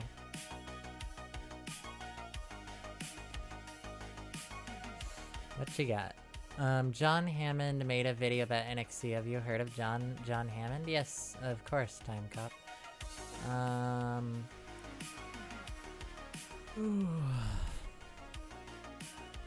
I don't really need a crash course on NXT at the moment, though, Time Cop. I'm just trying to figure out how to compromise this host. Which I don't even know if that is useful or not at this point.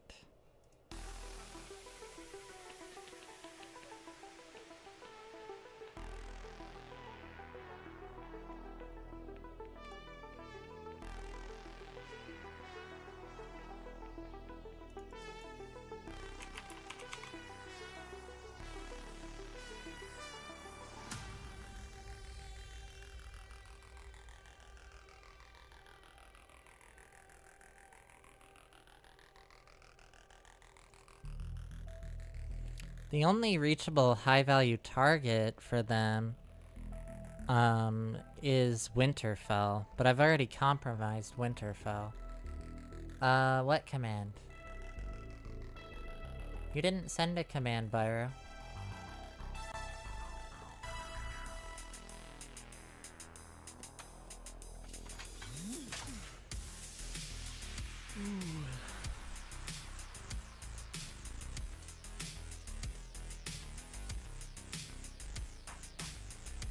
Oh, YouTube censored it? Huh.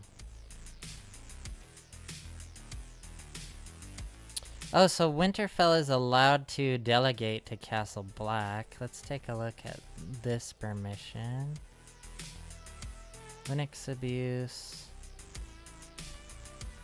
In the following example, victim is the attacker-controlled account, i.e. the hash is known, that is configured for constrained delegation. That is, victim has the HTTP primary.testlab.local service principal name set in its MSDS allowed to delegate to property. The command first requests a TGT for the victim user and executes the S4U2 self, S4U2 proxy process. to impersonate the admin user to the http:/primary.testlab.local service principal name. The alternative sname CIFS is substituted into the final service ticket. This grants the attacker the ability to access the file system of primary.testlab.local as the admin user. Use crackmap exec with -x who am I -exec -method smb exec. Okay. Ooh. Can you do that with netexec? If you have access to the domain controller, when you desync it, or when you DC sync it, it gives you all the hashes for all the users on that domain as well. Unless there is a trust setup and that DC isn't a part of it.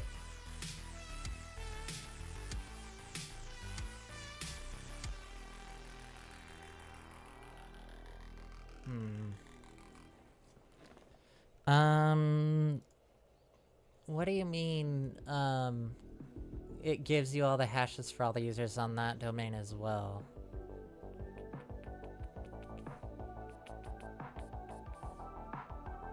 Like, you mean other domains that are connected to the domain controller?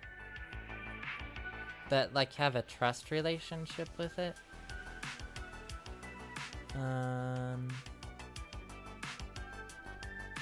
You get all hashes for all domains if you DC sync the domain controller. Oh. So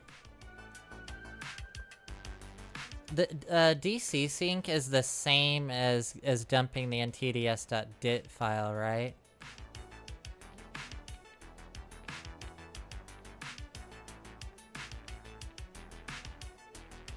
You need to enumerate the trust, though, because there might be more than one domain controller. Oh, we know there are 3 domain controllers. And I've only compromised the only one of the 3, which is Winterfell. So the other domain controllers are so you have King's Landing, Winterfell, which we compromised already. And then we have Meereen, which is the 3rd domain controller. And this is for this domain. This is for north.7kingdoms.local, and then we have the root domain of 7kingdoms.local.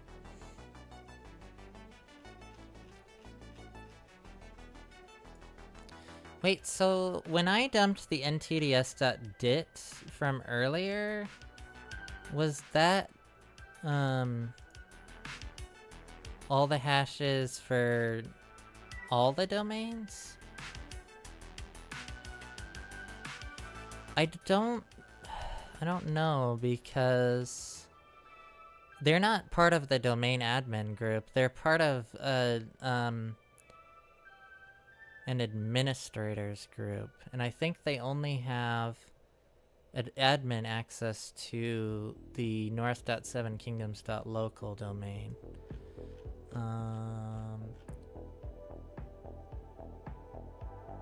Oh, if they're a trust, then you don't get the hashes of the other domains. Gotcha. Okay.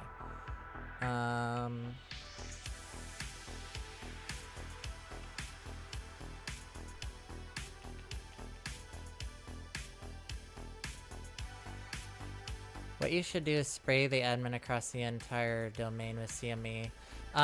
So I did do that. So like I have the admin hash right here.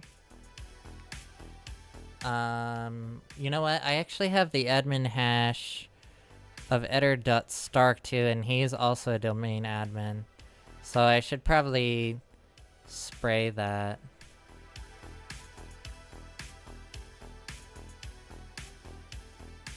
I'll do that. NXC SMB targets .text -u Eder.Stark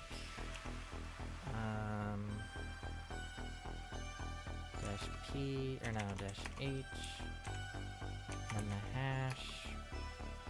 1 could I just do this with... No, this has to be... Shit. I think I just got rid of part of the hash. Oh, well, I have it copied, so I can just start dash H.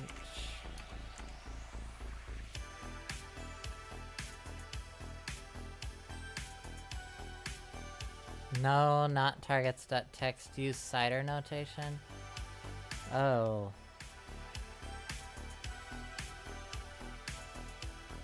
Okay.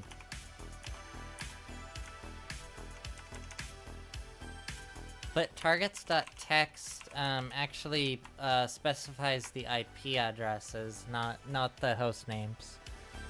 So it should be pretty much the same thing, right?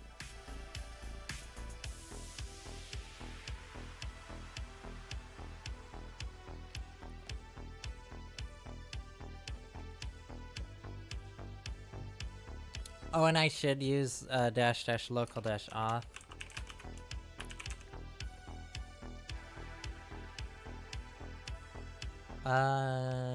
It's not. There might be a target you've missed. No, so I built this lab. I know what all the targets are.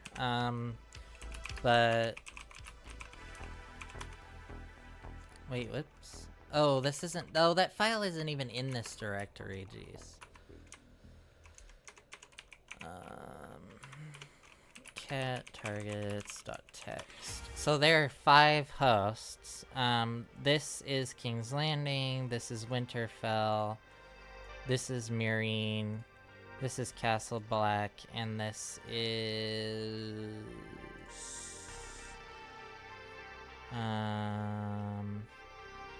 Bravos, yeah. Yeah, so we already know all the targets.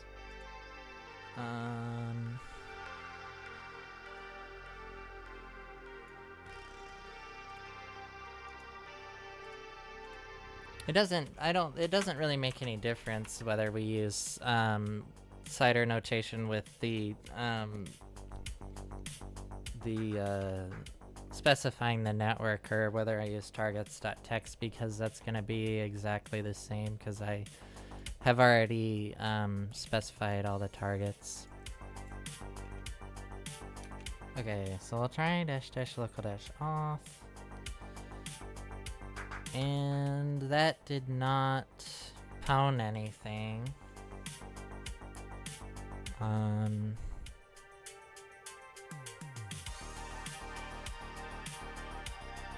They have, let's see.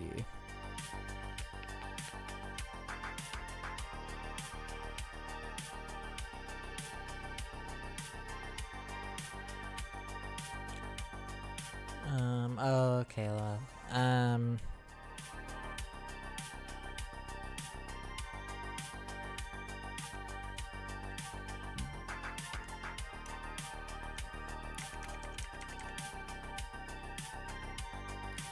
let me try this without dash dash local dash auth.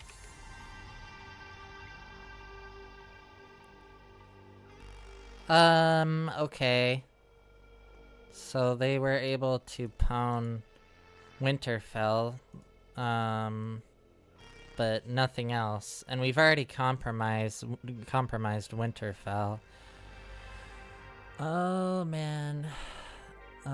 Try the outbound and inbound in node info. What? Oh, good night, Ronan.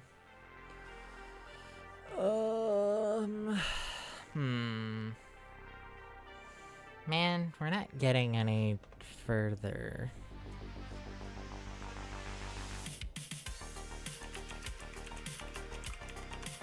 And I've kind of already gone over the access that all of these accounts have. These are the accounts that we were able to crack the hashes for. We did get the NTLMv2 hash of eder.stark, but we weren't able to crack it. And we also similarly couldn't crack the hash that we got via dumping the ntds.dit file on Winterfell. Ooh, so what should we do now, I wonder? I mean, we could try ADCS. There's all kinds of things that we could try. Can you relay it? You have right DACL privileges.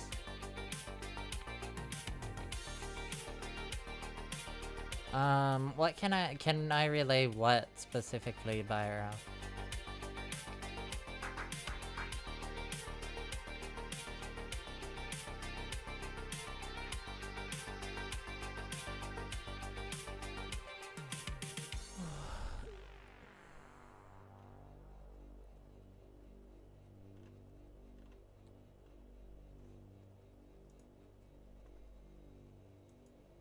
NTLMB2 relay. You can relay those hashes sometimes if the SMB is set up correctly.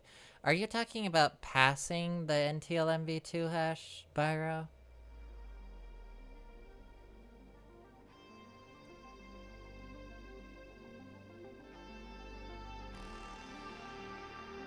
Oh, wait, I know what you're talking about. You're talking about using SMB relay, right? Or, not SMB relay, NTLM, relay X, right?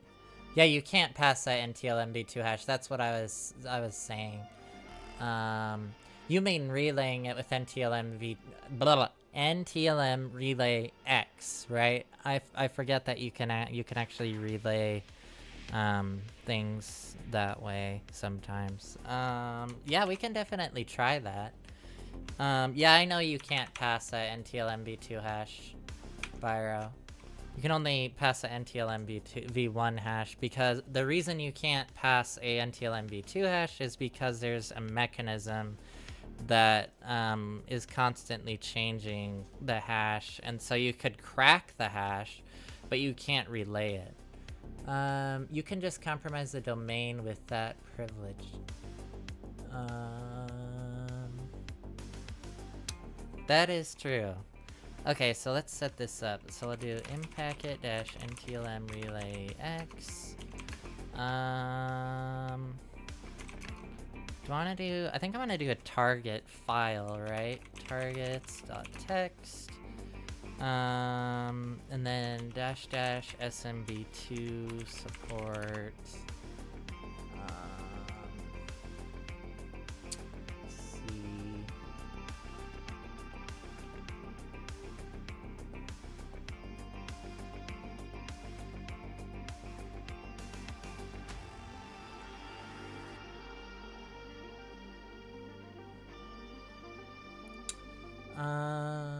Oh wait, it's just one dash.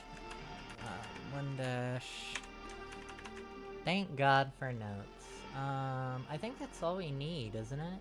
To set up the relay? Yeah, we just need NTLM relay X, -tf, and then a target file, and then -smb2 support. Okay, so we can run that.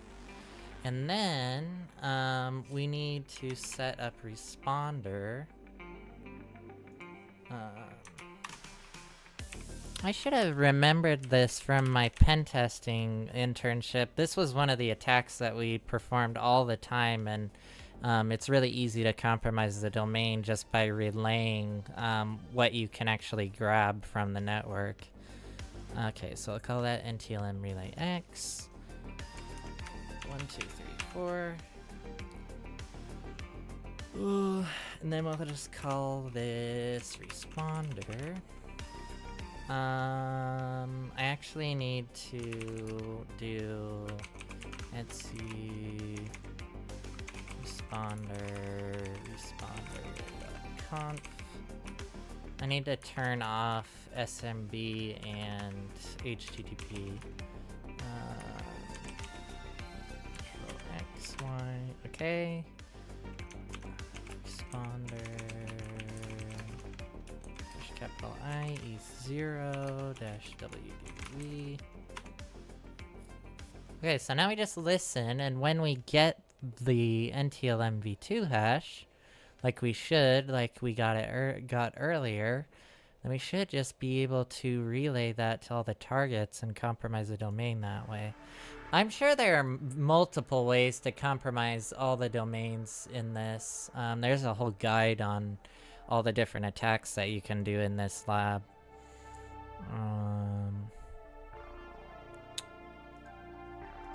Wait, what? What happened to... Oh, it's right here. Okay, so I should get that soon, I think. Normally we get rob.starkcential MV2 hash. And then we... Let's see. Oh, wait, but we have SMB signing on some hosts. I think it's on all of the DCs. So that actually introduces a problem, doesn't it, Byro? We have to have SMB signing disabled in order to relay.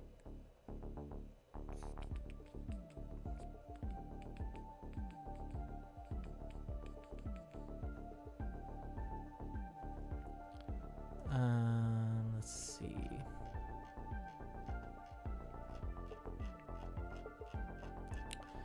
Let's see, NXC, SMB, 172.16.0.1/24. Ooh.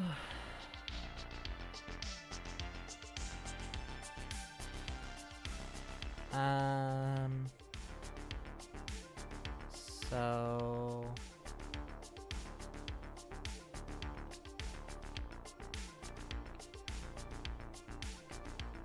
if signing is on, you can't do it. Yep, that's what I thought.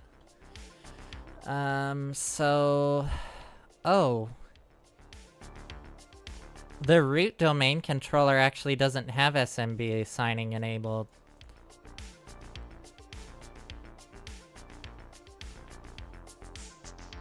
Oh wait, yes it does. I'm looking at the wrong thing. Signing is true. For DCL1. Winterfell, signing is true. Signing is false on Go-SRV02. So only 2 of these have signing disabled. Oh, it's the member servers. All the domain controllers have, wait, what is .28? Oh, that's my, my Kali VM. Right?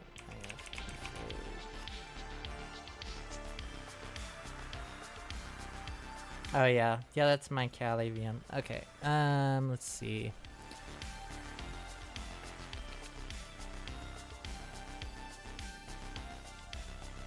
Yeah, so this isn't gonna work then.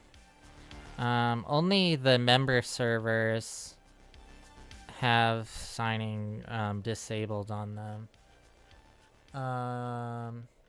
Doesn't it say SMB v1 is true, so you can use Eternal Blue with my fucking ass up?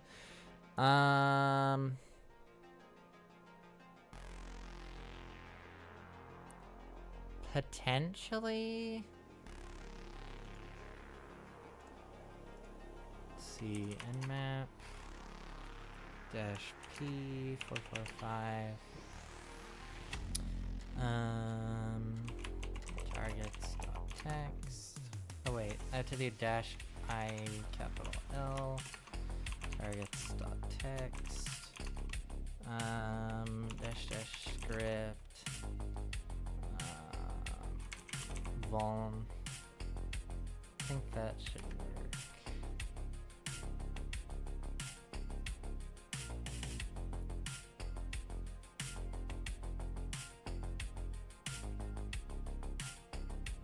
On the bottom one it was.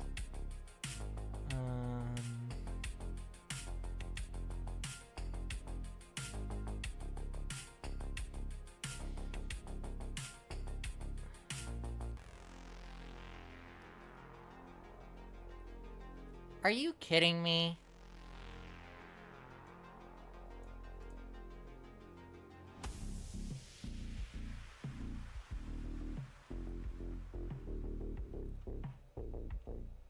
What host is this? Oh, .12 is definitely vulnerable to Eternal Blue.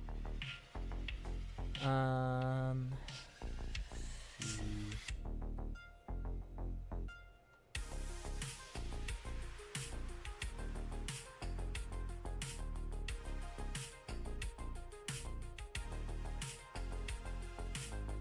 I think that's the only one, though.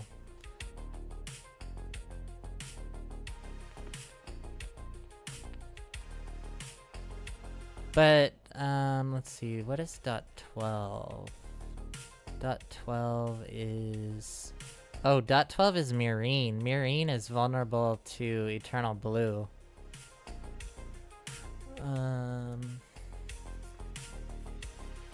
So that would be easy to compromise that host. Let's see. 1, 2, 3, 4. SF console-q.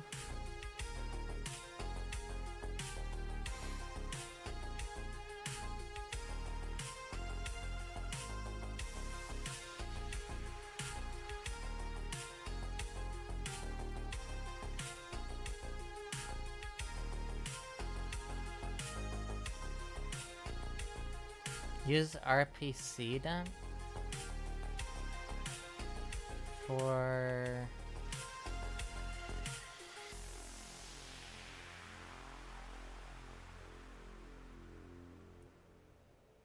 Has Eddard even come along yet?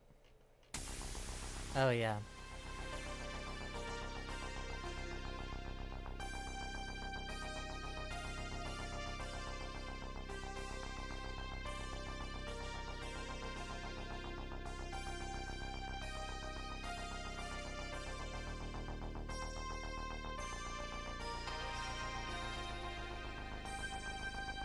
RPCS access denied.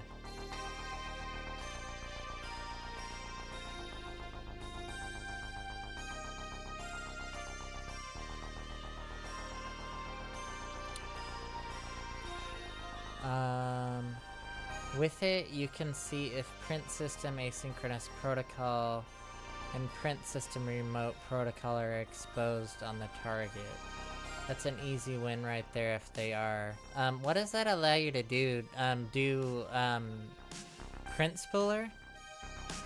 Or, I mean, print spoofer? It's some, print related attack.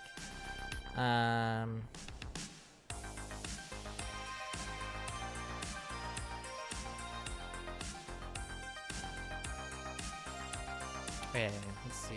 Search Eternal Blue.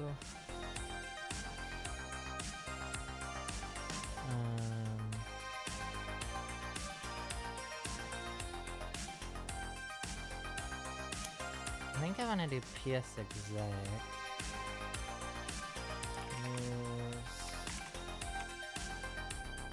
I guess I could have also looked at the ID. Windows Interpreter versus TCP.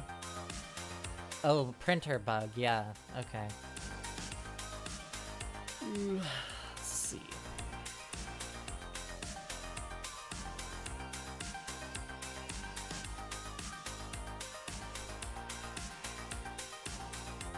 I'm also pursuing this like a pen test. I was thinking about maybe just going through the guides to learn and teach people that way. But I did a poll and I asked people if they wanted me to do it like a pen test or if I wanted to go through the guides, and I didn't get any response from anyone, so I just decided to pursue it like a pen test. Let's see. Okay, that's fine. Show options. Set our host 172.16.0.12.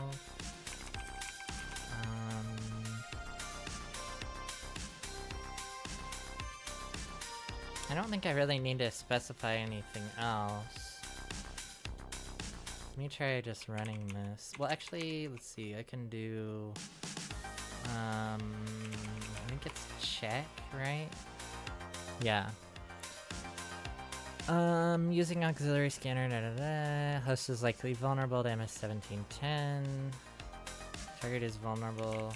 Try run.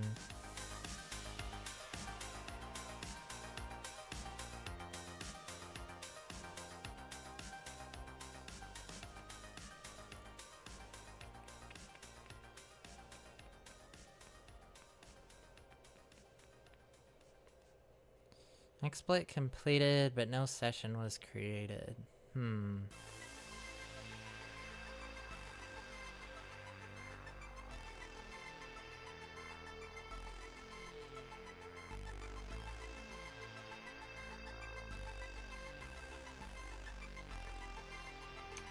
I think I might exit this. This doesn't really seem to be helping. Especially since there are only 2 hosts that, let's see, nano, smb underscore disable.text, 172.16.0.22, 172.16.0.23. Well, xy.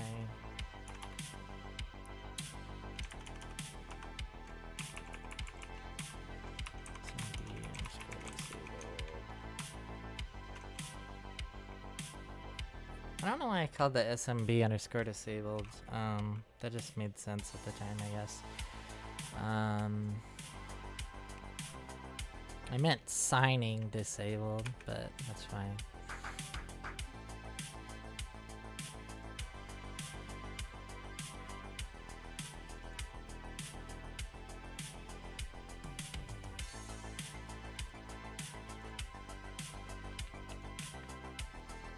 Show targets.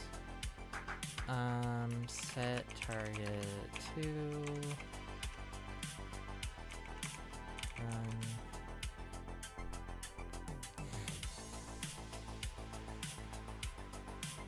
okay, we have a interpreter shell. Hash dumped.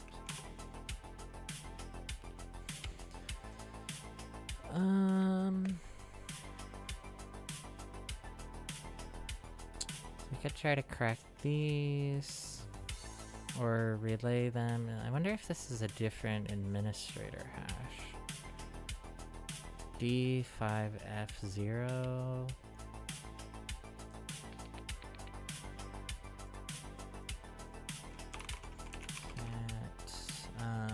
NTLM underscore hashes dot text. Oh, this is a different hash. This one is DBD1, and this one is D5F0. I'm gonna try to crack these and not the machine accounts. Let's see. I also want to load incognito, see if there are any sessions on here, see if I can do token impersonation. List underscore tokens TechQ. Okay, there are no tokens available. Oh wait, there are delegation tokens available. But if I do, I'm already NT authority system, aren't I? Yeah.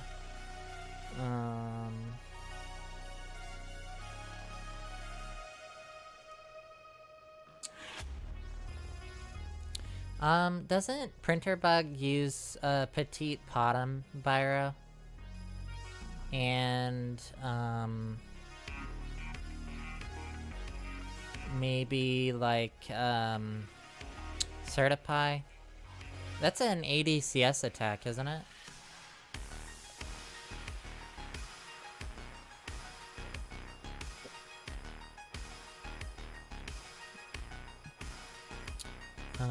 Okay, so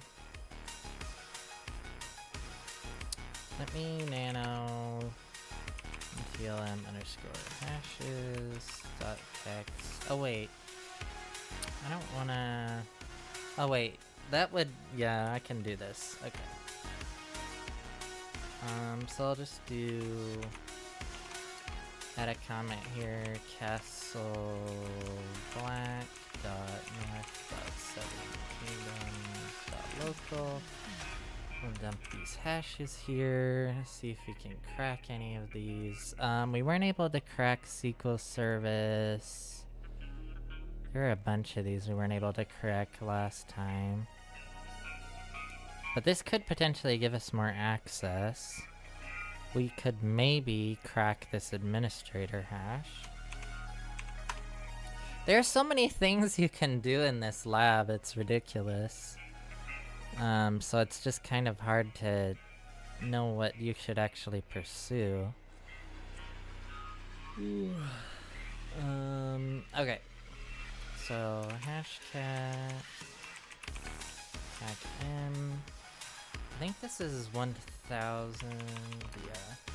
NTLM underscore hashes.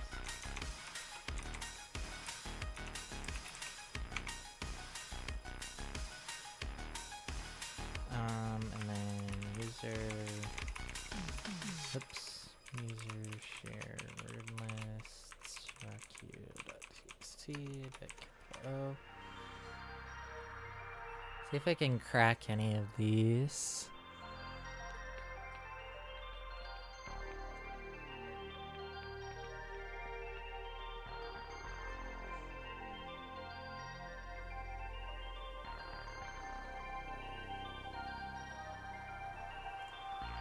I'm gonna call this tab Metasploit.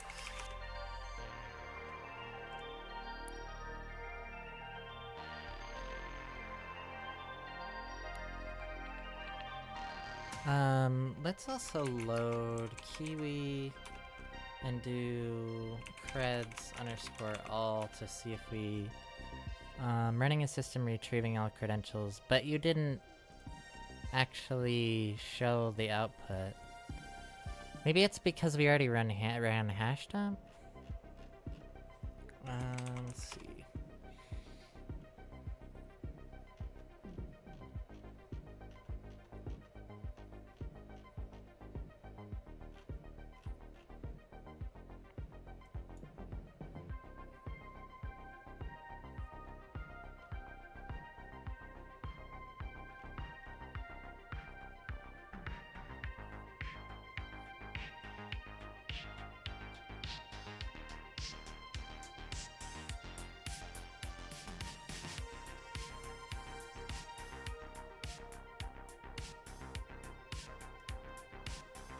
Let's say underscore dump underscore secrets. If there was anything there. Oh wait, no. Okay, so creds underscore all doesn't actually.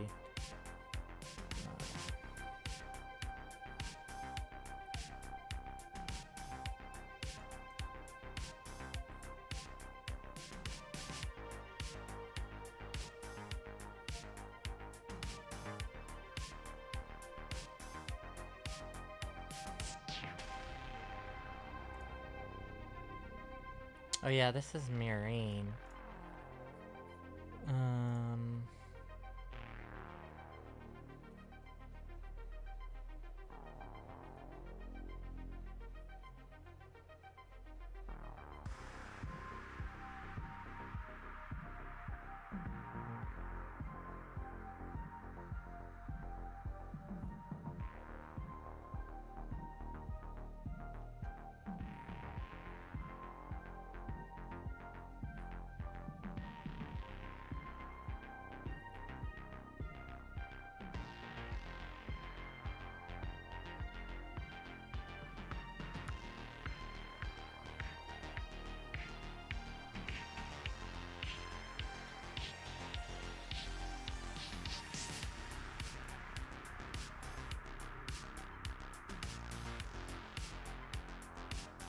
So this is the NTLM hash of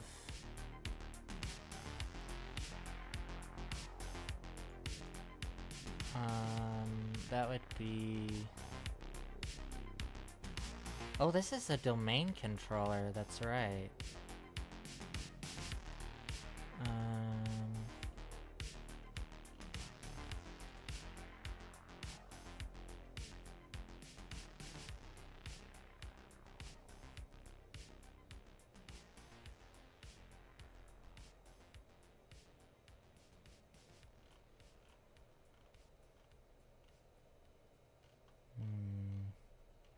Oh, let's see.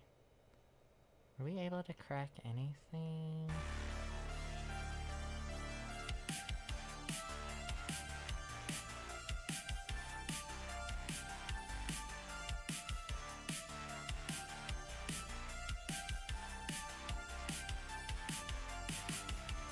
Oh! We're able to crack a couple of other accounts.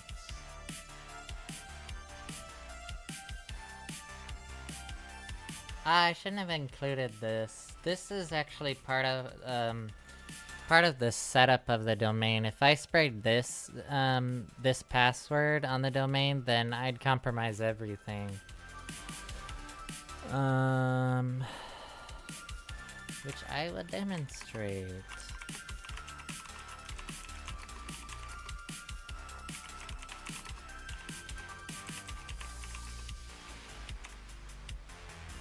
That's too easy. We don't really want to do that.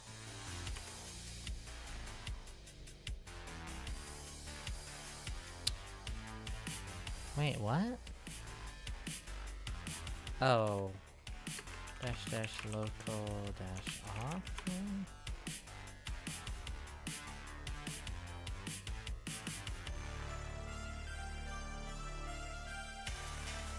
(22 and 23).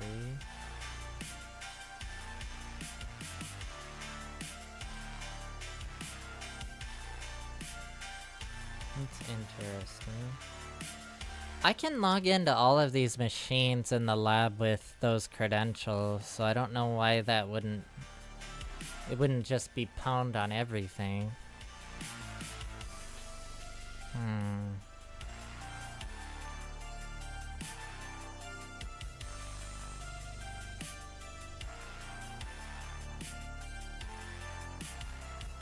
Status logon? It's weird.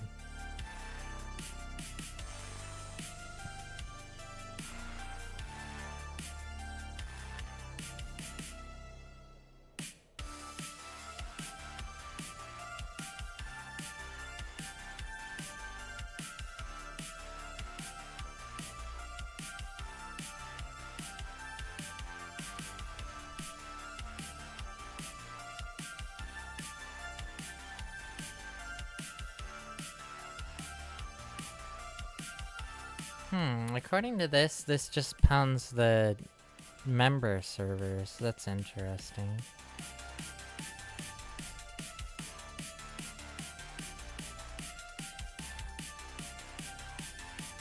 Maybe you can't use this account to log in over the network to some of the servers. But you can on these servers. Huh, that's interesting. Cause I always log into when I need to like make a change on one of the servers, then I usually log in with the vagrant credentials. That's interesting. It's very interesting.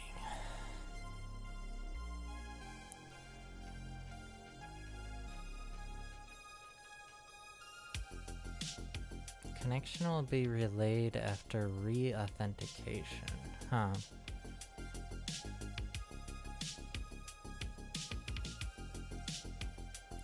Oh, they don't have, they get RPCS access denied, though.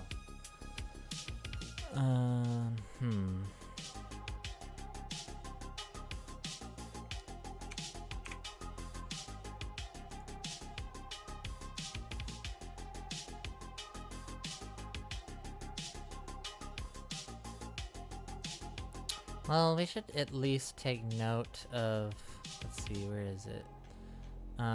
These new credentials that we have.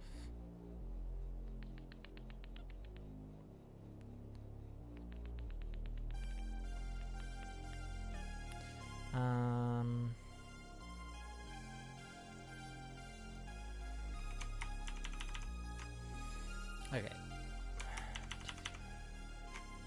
Cat, oh wait, cat NTLM hashes.text. Oh wait, then we need to do grep.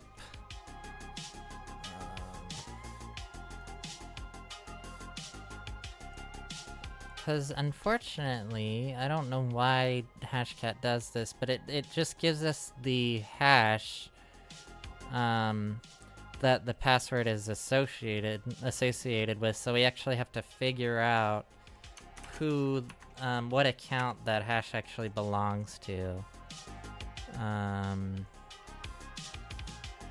Okay. So then nano creds. Okay, so this goes to cal.drogo.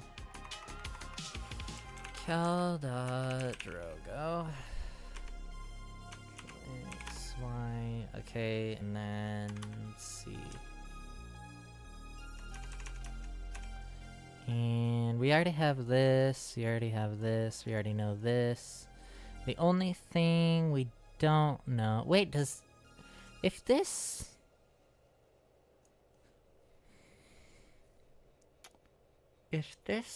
was cracked, does that mean that this doesn't have a password? Oh wait, does this... I wonder if this means that the account is disabled. So if I grep for this... Oh, okay. Yeah, these accounts are disabled. Okay. Why does that show up then? That's kind of weird. I guess it just shows up because it doesn't have a password? Because it's a disabled account? I don't know. Okay. So then the last one we have is we were able to crack this hash, which is freedom.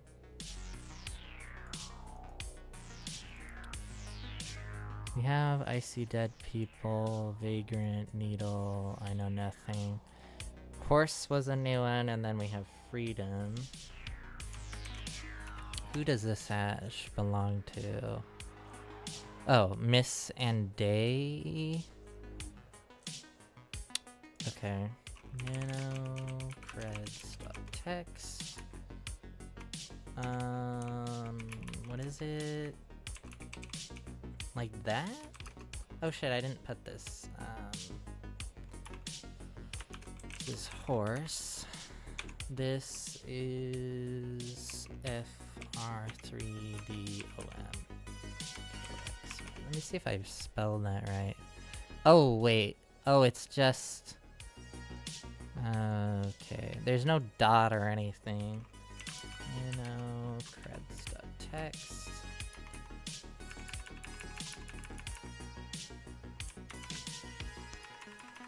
There we go. Okay, so we have some new credentials now.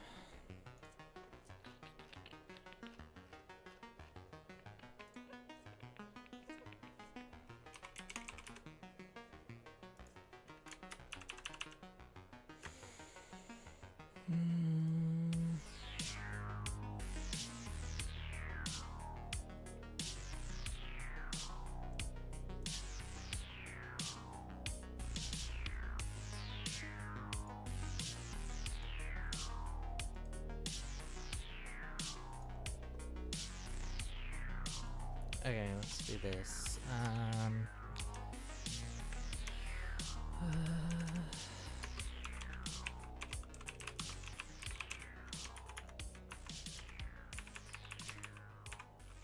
Horse cal.drogo.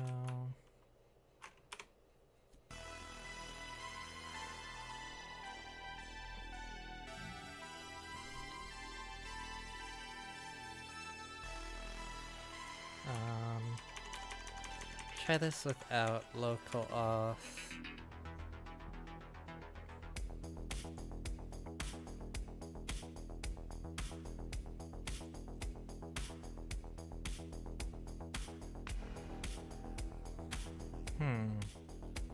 Interesting.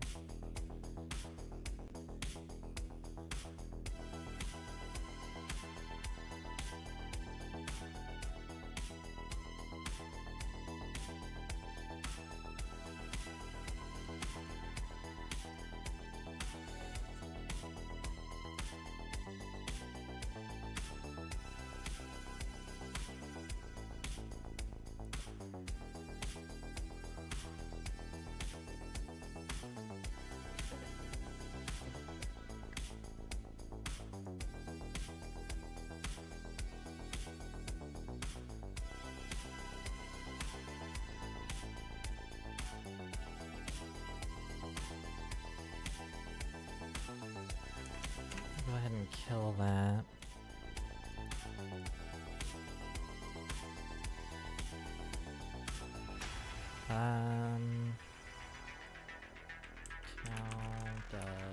I don't think we're gonna see them on here. No. We're gonna have to run Bloodhound again.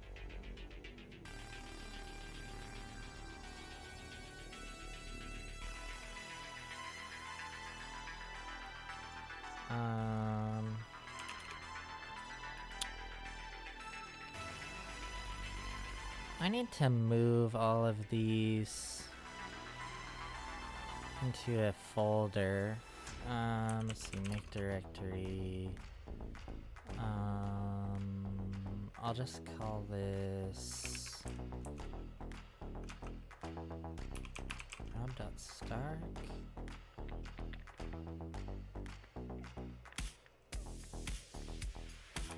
It's probably fine.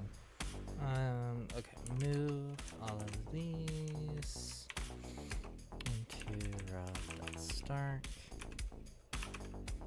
Okay, then I'll create a new directory for cal.drogo, cd into there.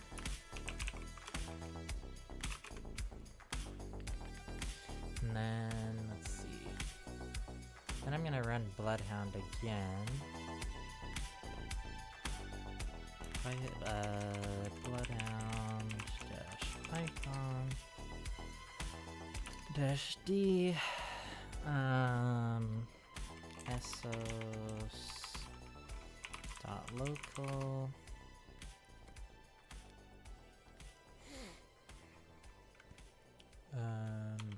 -u cal.drogo -p horse name server 172.16.0.12 and then collection method. I think I just want to do DC only.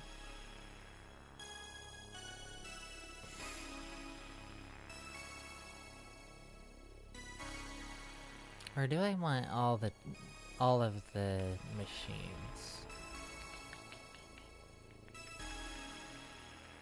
I think I want all of the machines. I think I don't just want the DCs.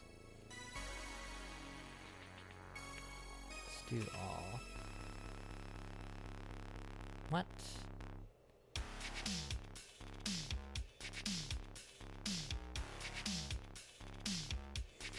Failure to authenticate with LDAP. Oh shit, that's right.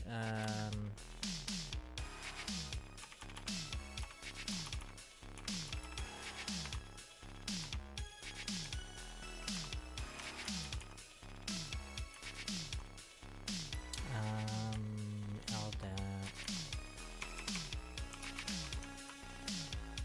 They have to have LDAP access, don't they? Crap.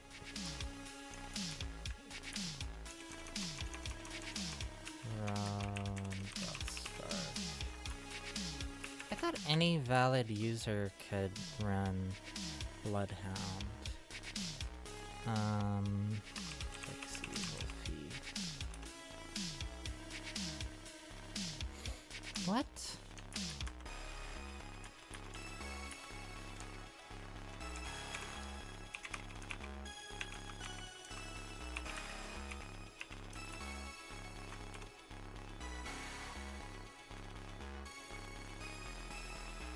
Okay.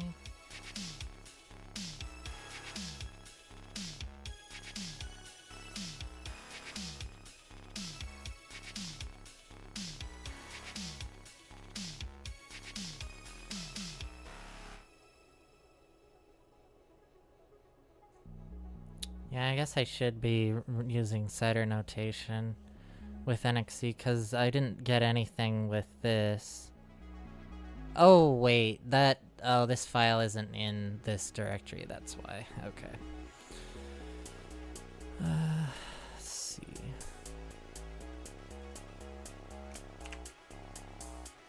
Why is this just stuck like this?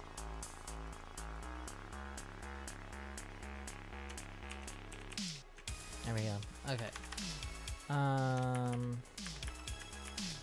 Try this again. 16.0.1/24.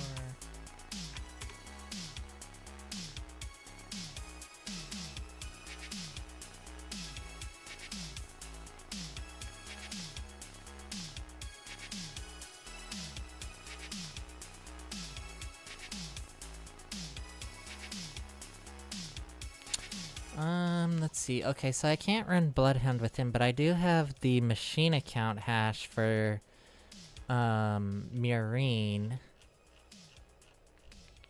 So I should be able to use that to run Bloodhound.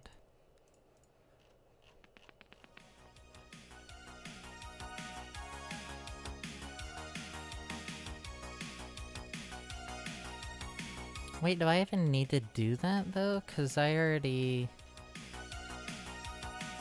already compromised this machine.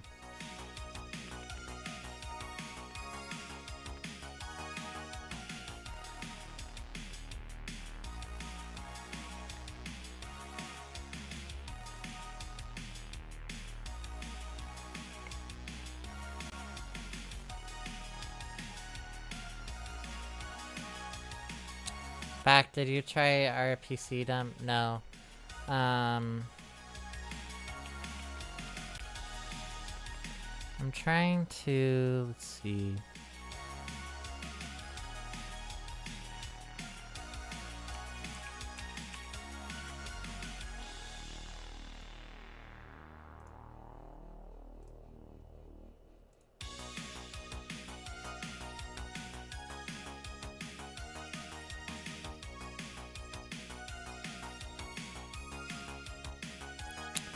So I got some additional hashes.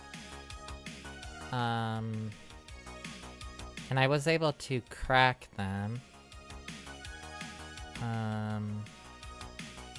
So I was able to crack this hash and this hash.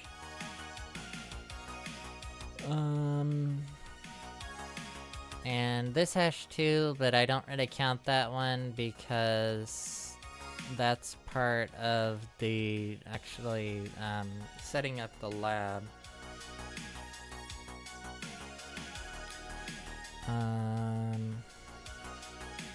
But the interesting thing about that is that when I ran an XC against that account, where is it?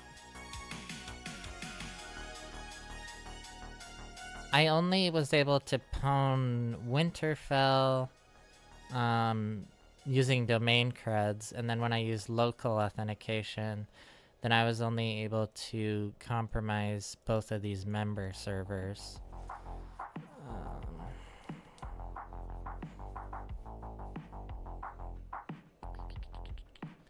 But when I need to make any changes to the lab, I normally use this those credentials, but maybe they can't.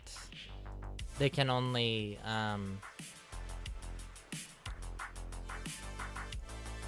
you can only log in to those actual machines locally and not over the network or something like that.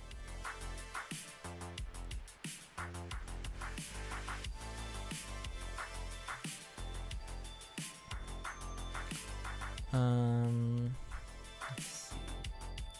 So I was thinking about running Bloodhound with cal.drogo, but I don't even know if I need to do that if I've already compromised the esos.local domain.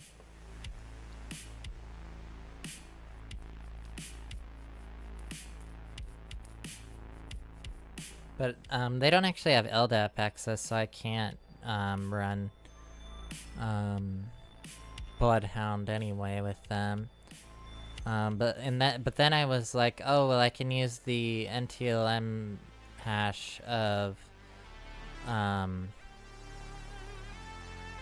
Murine domain controller to run Bloodhound. but if I've already compromised the domain control, I don't know what that's actually gonna do.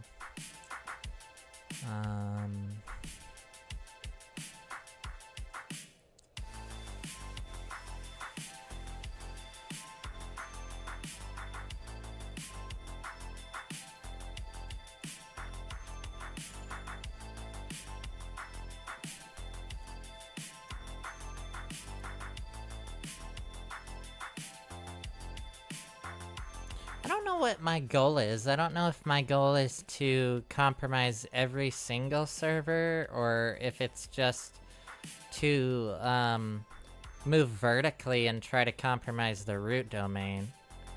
And just compromise all the domains, but not necessarily all of the every single machine in the domain.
Oh,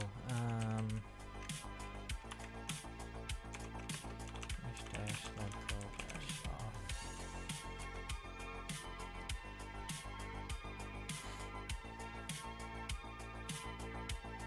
Oh wait, why is this so damn slow? SCB.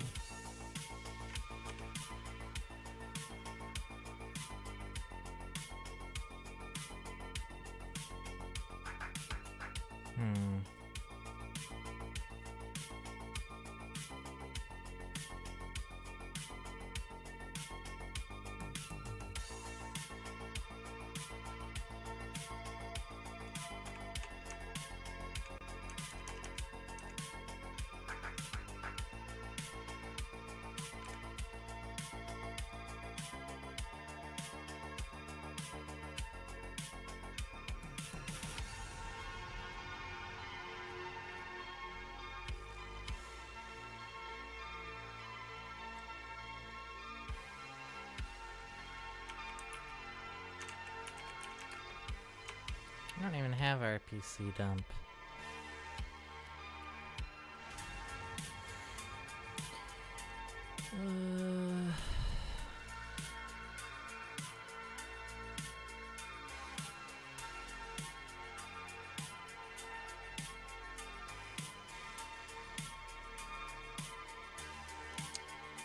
Alright, I think I'm gonna take a little break to get up and stretch and stuff for a minute.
Alrighty, I am back.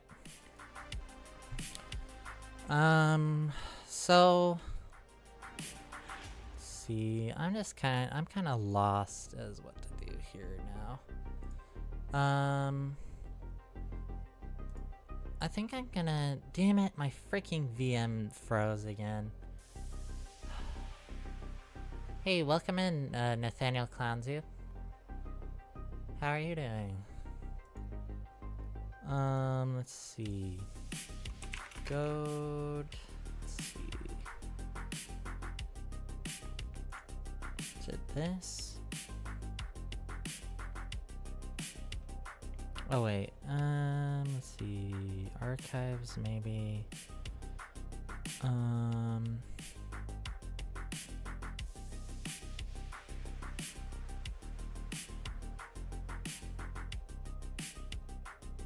Oh, that part 12 is trusts. Okay, here we go. Part 1, reconnaissance and scan. We will start the reconnaissance of the game of Active Directory environment by searching all the available IPs. And they use crackmap exec for that. Similarly, I used netexec. Okay. So I know all of this already. Let's enumerate the DCs by creating the DNS with lookup, with NSLookup. Okay.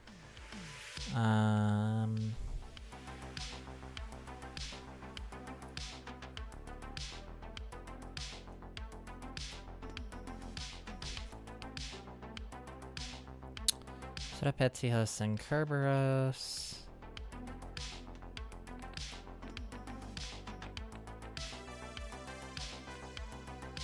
Oh, now that's interesting.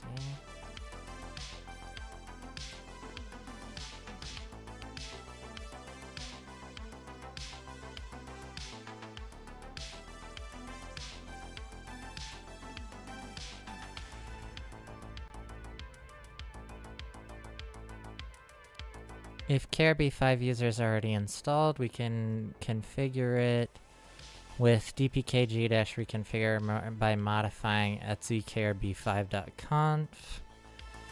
Now Kerberos is set up on our environment, so we will try if we can get a TGT for a user.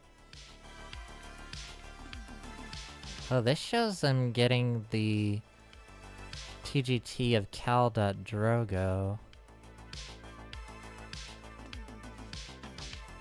I think this is just demonstrating that they can actually get a Kerberos ticket, though.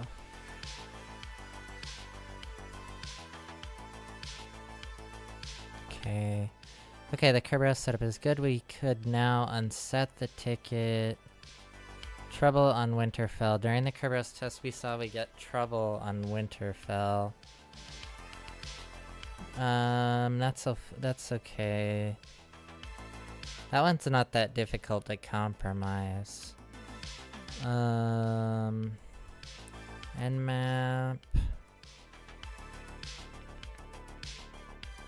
Dash capital PN. Scan all 65,535 ports. Oh geez. Play the default script for reconnaissance. Enumerate the version, write results in the 3 available formats, classic, grep, and XML. Okay.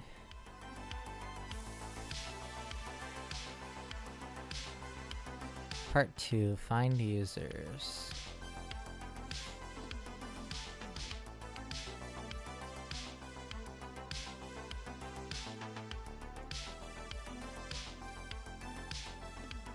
Oh, they're enumerating users on Winterfell with crackmap exec, okay. And they got the password policy. Minimum password length of 5, password history length of 24, maximum password age 311 days 2 minutes, minimum password age 1 day 4 minutes. Reset account lockout counter 5 minutes. Oh, this actually does have um, the local account, what's it called?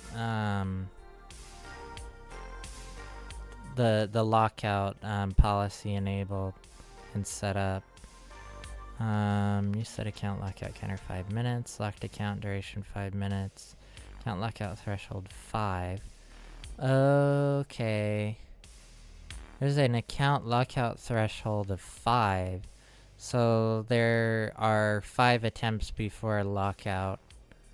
Okay. If we fail in five times in 5 minutes, we lock the account for 5 minutes. Yep.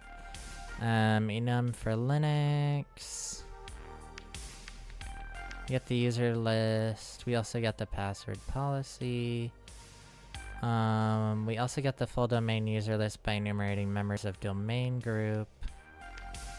Okay. With RPC call. Using RPC client.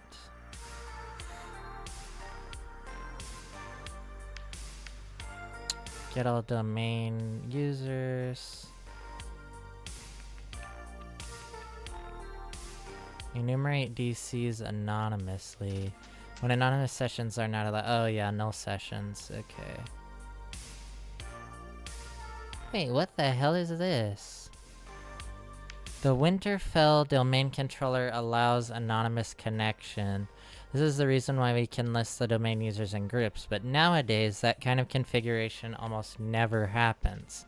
On the opposite, password and user's description happens quite often. Yep, that makes sense. They teach that in the practical ethical hacking course. TCM Security does. We can still enumerate valid users by brute forcing them. First, let's create a user list. Oh, okay, I see. So they used the Game of Thrones cast and crew list to create a word list. Okay. GOT underscore users dot text. We can still enumerate valid users by brute forcing them. We get the following list. Let's try this list on mirroring.sos.local domain controller and kingslanding.7kingdoms.local. nmap-p88-script carb5-enum-users-script-args equals carb5-enum-users.realm equals 7kingdoms.local user db equals got underscore users.text, and then we're specifying the root domain controller. Okay.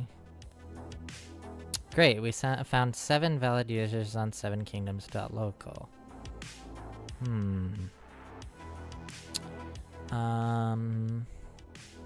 Let's see. And this is against, let's see, that's Mireen, yeah. We found 4 valid users on 7kingdoms.local, as we can see on the nmap page. This covers valid usernames by brute force querying likely usernames against a Kerberos service. When an invalid username is requested, the server will respond using the Kerberos error code.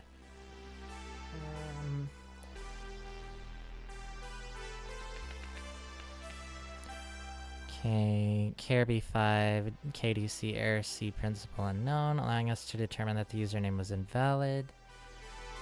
Valid user names will elicit either the TGT in a hasrep response or the error KRB5 KDC error pre-auth required. Valid usernames will elicit either the TGT in a hasrep response for their. Okay. Signaling that the user is required to perform pre-authentication. In summary, the bad password account will not be increased when you brute force users. Let's verify it. Huh. Okay. List guest access on shares. Let's take a look on guest access to the SMB shares. with a enum for Linux, SMB map, SMB client, correct map exec. Oh, we do have some shares. And command with crack map exec. 10 to 23. User but no credentials. We got users now, try to get password for them. AS rep roasting, I did not do that. Password spray. These aren't the things I would try first when I'm doing a pen test though.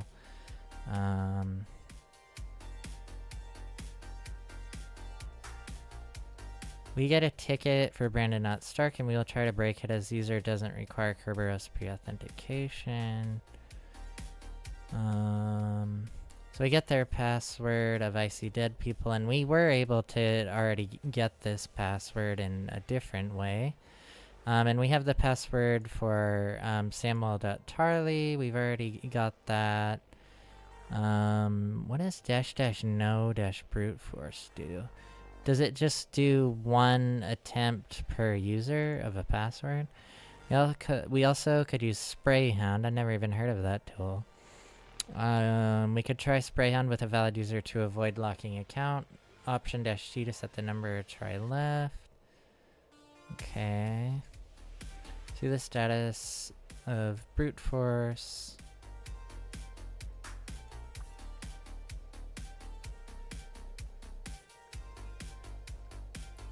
We now get 3 couples of credentials. Samuel.Tarley, Heartsbane, user description, Brandon.Stark, I see dead people, AS rep roasting, Hodor, Hodor, password spray. Great, in the next part we will start to dig what to do with a valid user. Goad pounding, part 1. Part 3, enumeration with user. Let's see. Let's see, we found some users on Goad pounding part 2. Now let's see what we can do with those creds. User listing. Get AD users.py. With LDAP query, I recommend this article with all the useful LDAP queries for Active Directory. With LDAP on north.7kingdoms.local.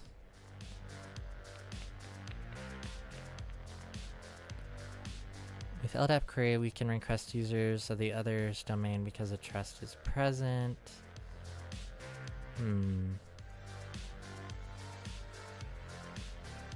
Hey, Cemento, welcome in.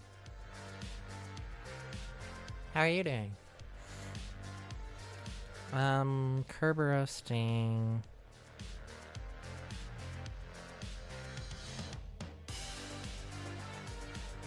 All the hashes will be stored in the file name kerberoasting.hashes. You could also do that with CME with the following command. Oh, you can use crack map exec to do kerberoasting? Huh. Now let's try to crack the hashes. So then we get the hash, or the password for John.Snow, which we already have that. Share enum. Add a domain user so we could enumerate the share another time, but with user account.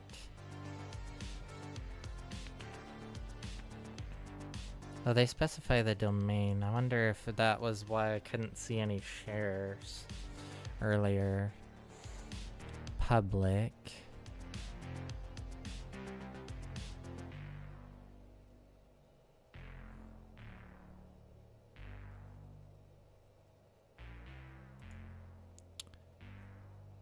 Now a new share folder is readable. Nothing in it on the lab, but on a real assignment you'll get very often juicy informations. Yes, that's true. DNS dump. Another cool thing to do when we got a user is enumerate DNS. For this we can use Dirk Jan M's tool ADIDNS dump. Results are stored in a records.csv file. Bloodhound. First we will get the data with the Python ingester. Let's run the script on north.7kingdoms.local. Okay.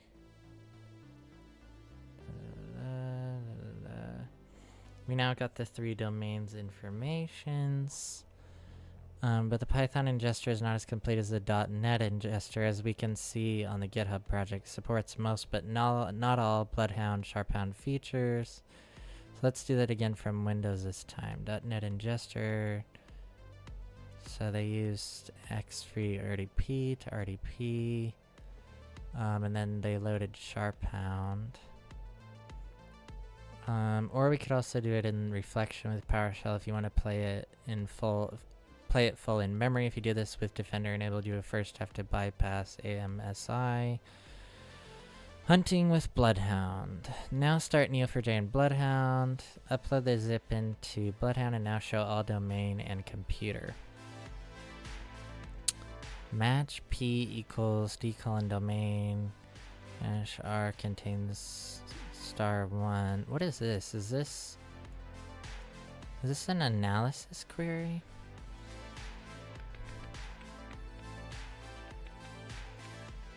Show all the users.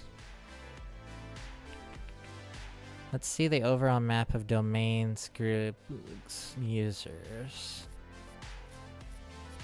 This must be an analysis query. Let's see the user's ACL. If you want to dig more, I recommend the following articles with a lot of useful information and queries. Okay, here we go. Poison and relay. This is what I started with. Let's see.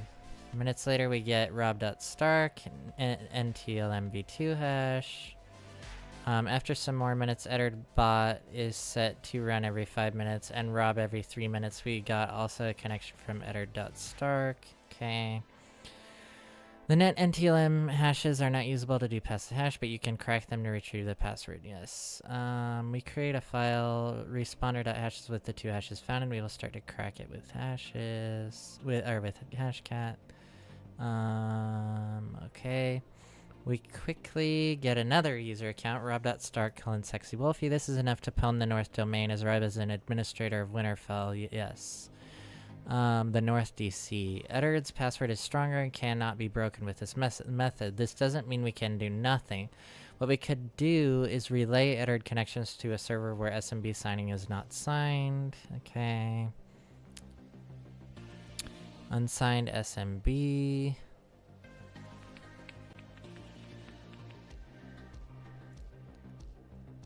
Okay, now we got a list of signing : false SMB computers. We can start to try to relay NTLM authentication to them. Responder plus NTLM relay X to SMB. Oh, they just used SED to turn off SMB and HTTP in the responder.conf file. Next we start an NTLM relay X. Oh, SOX proxy, of course. So that we can relay any credentials that we get to Impacket. Duh. Okay. I remember doing that in my penetration testing internship. I forgot about that though. Let's fix it. Wait, what? Oh, okay. Relaunch NTLM relay X. Fine, it works. Start responder to redirect queries to the relay server. Okay.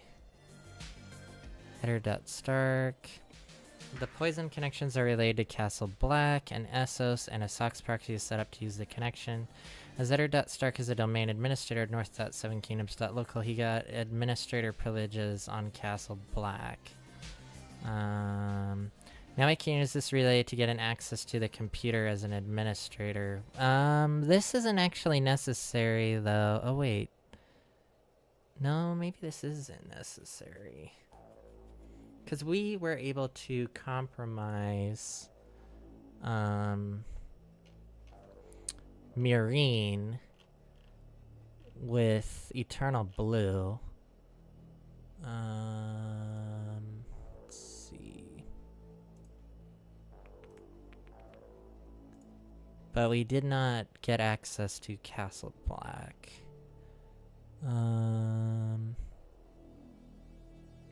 So we have another. I think we already had this administrator hash though. So I use proxy chains to authenticate 2.22. SAM database contains the local accounts. We will ignore vagrant as it is the default user to set up the lab. Yes, that's exactly what I thought. The important information here is the NT hash of the local administrator user. We also get the LSA cache of the last connected users. By default, Windows keeps the last 10 users. This is useful to connect to the server even if the domain controller is unreachable. But those cache credentials can be cracked offline with Hashcat, very slow. And to finish, we also got the hash of the computer account. Sometimes you'll get no useful domain accounts or no information at all on a domain joined computer, but if you get this hash, you got an account on the domain. Yep. Elsassy. Let's see. Don Pappy. Okay. Oh. We can use proxy chains with all of these tools? It's not just in-packet tools? That's interesting. Elsassy allows you to dump LSASS remotely. Yeah, I've used Elsassy before. Let's see. Very more convenient than doing a proc dump, download of the LSASS dump file and doing PyCats or Mimikatz locally. It does all the painful actions like dump and read LSASS content for you. It also dumps only the useful part of the LSASS dump, optimizing the time of transfer. Elsassy also exists as a CME module.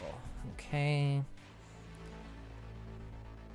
My third favorite tool to retrieve secrets of Windows with Linux is Don Pappy, or PAPI. It was used to get DPAPI and other password stored information.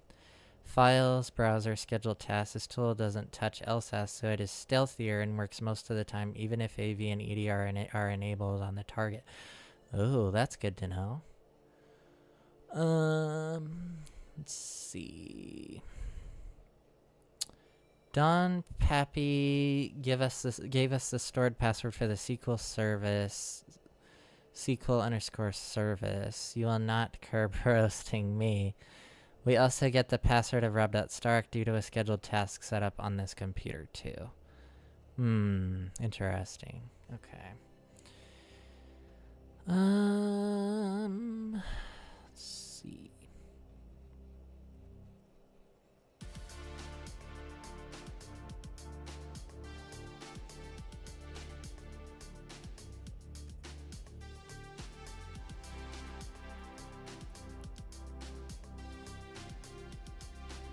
Forgot to set up a socks proxy with this. I don't know. Let's see.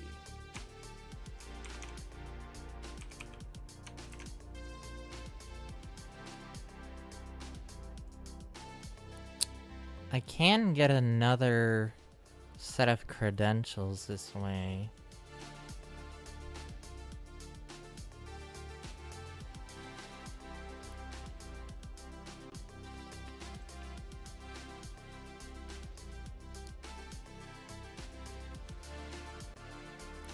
So we can't do this with any other tool. It has to be done PAPI. Let's see.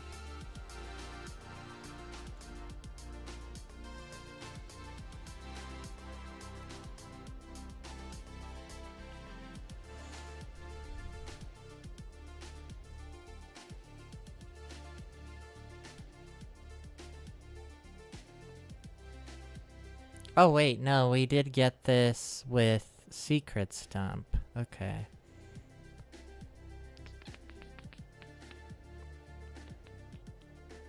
Yeah, we can get this with secrets dump. Okay.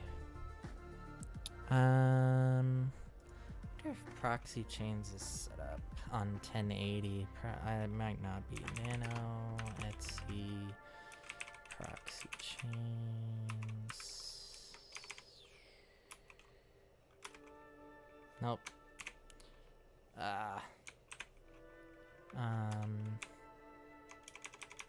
Is it a cat? Oh wait. Proxy chains. No. I don't think I want proxy chains 4.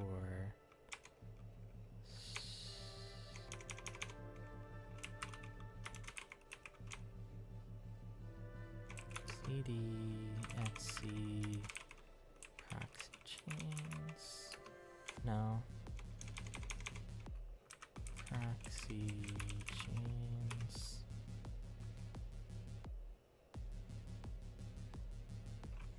What is the freaking proxy chains?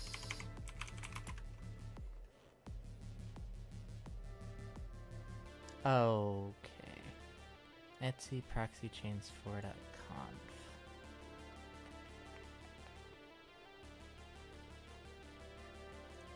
Copy.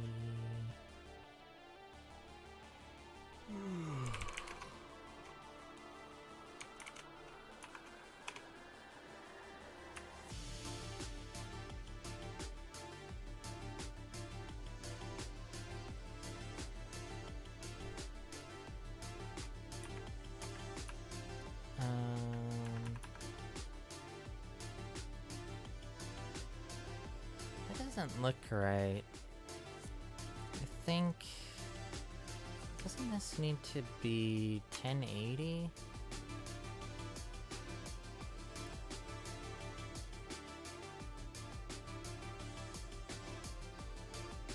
I guess I won't see that unless I actually set that.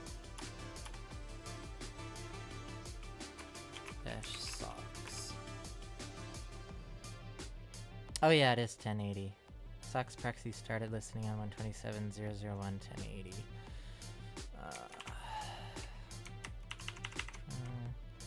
Nano.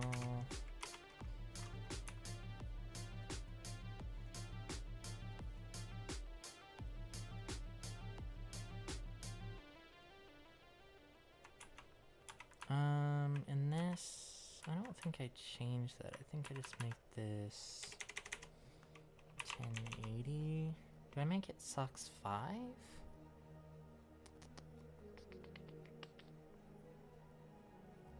Let me just try this. Okay. Let's see. So this is set up. And I run responder.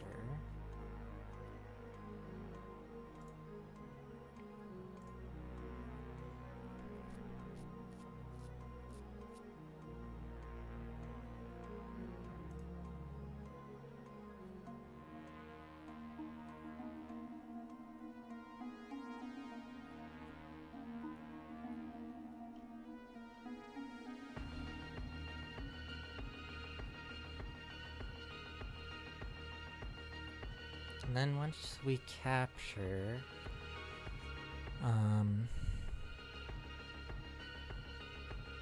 at our .starks NTLMv2 hash via responder, we should get that relayed here, and then we should be able to run secrets dump with proxy chains. Ooh, I need to add that to my notes.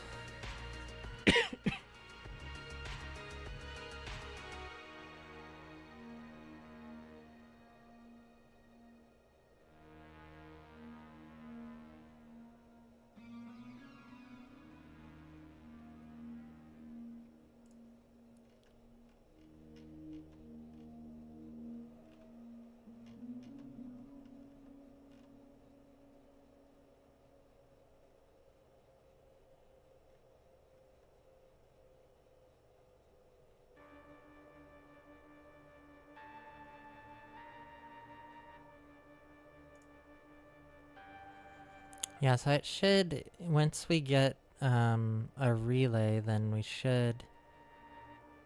Oh yeah, I have to type socks, that's right. Socks. There we go. Admin status false. Oh yeah, this is for .23 though. Wait, what?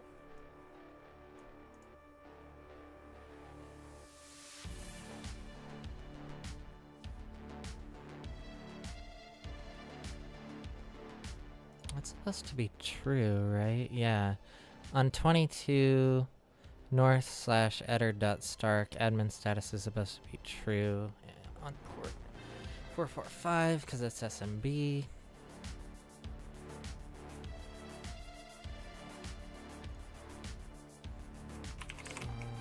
Damn it. Sucks. One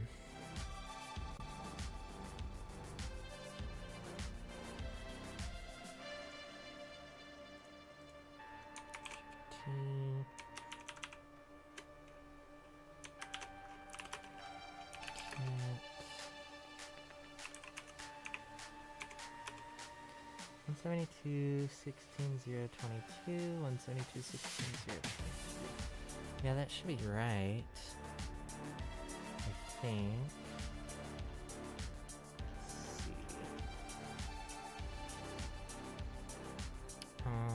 NXC, SMB.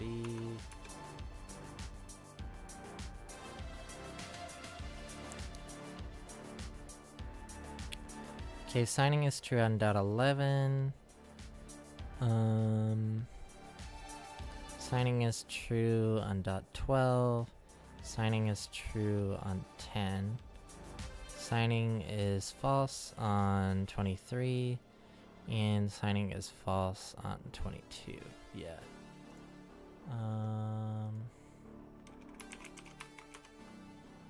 Why am I not seeing .22 here, I wonder? Because eder.stark has admin access to .22. No.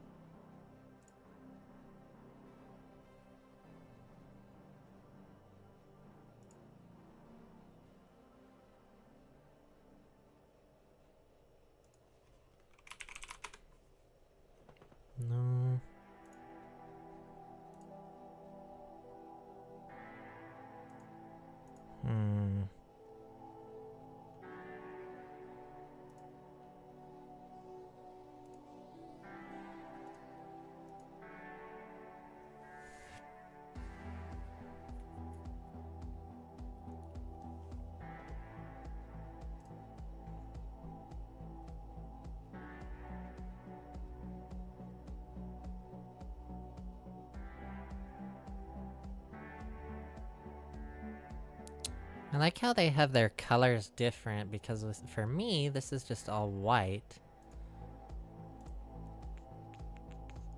Oh wait, that's because... Oh yeah, that's because I'm running this as root. That's right. Why am I not getting a connection for .22?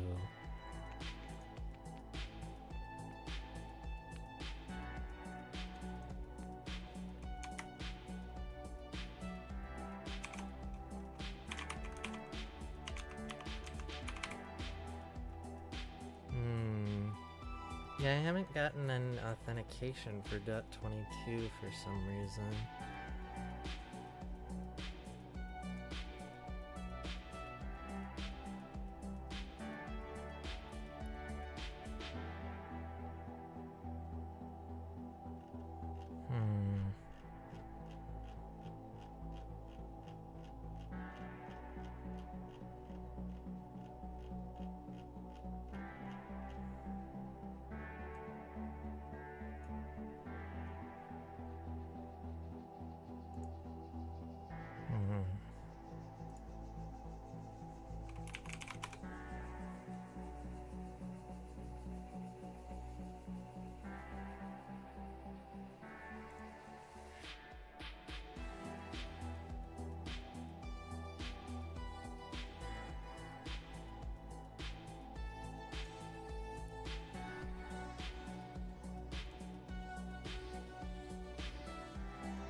Oh, jeez.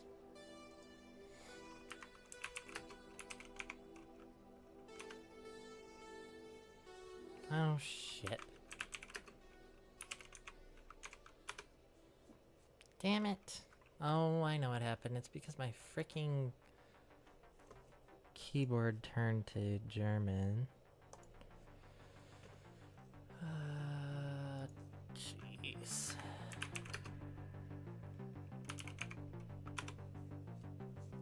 There we go.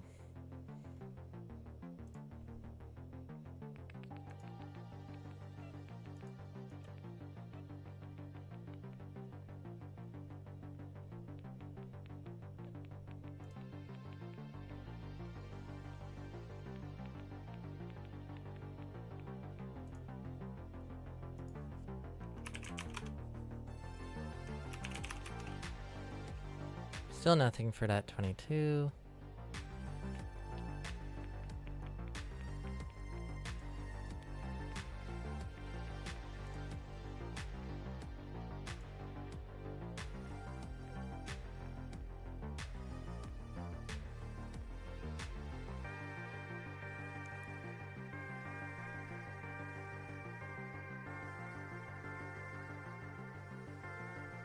Oh, wait a second. Oh wait, no, okay.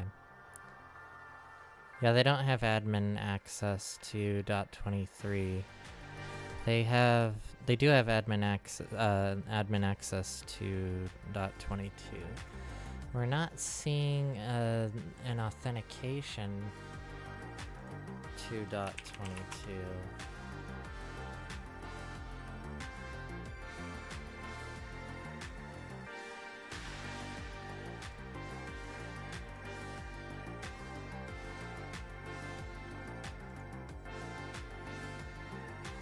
For some reason.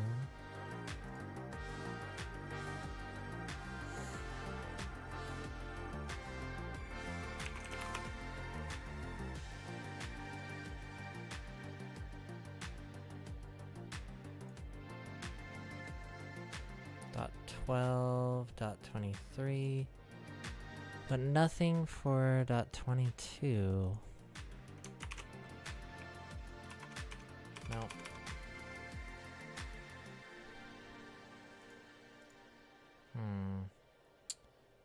That's annoying.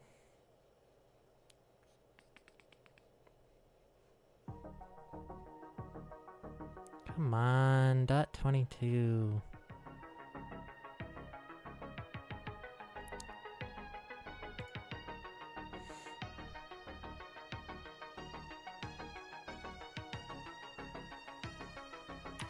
So if I can add -D to this, .7kingdoms.local, does that change anything?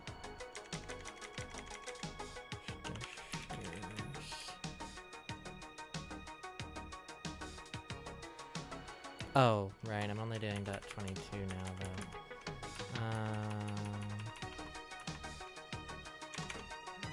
.10 through 23.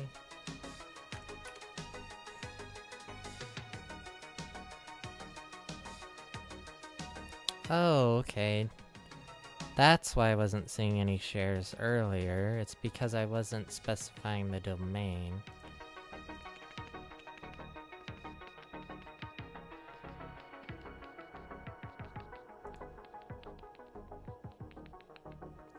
And if we look for, let's see, what if we don't specify the domain and we do -u, oops, -u, -p, -shares, to list null shares. No, that doesn't work. Okay. Ooh, what if I specify a domain?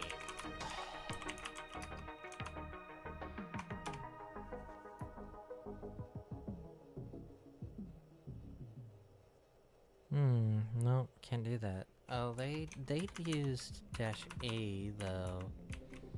Maybe that's why.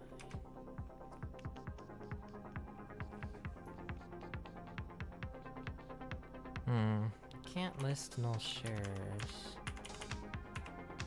What about north.7kingdoms.local?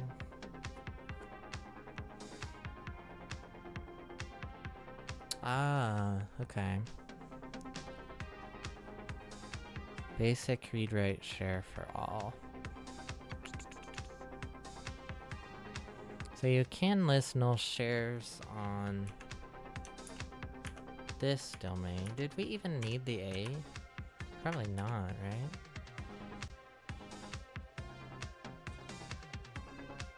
Oh, we do need the A. That's interesting.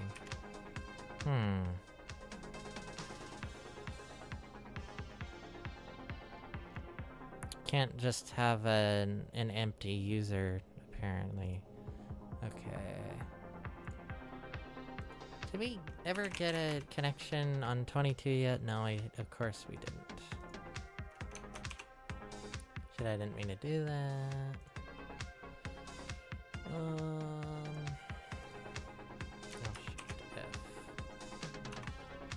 We're not getting an authentication on 22. It's interesting.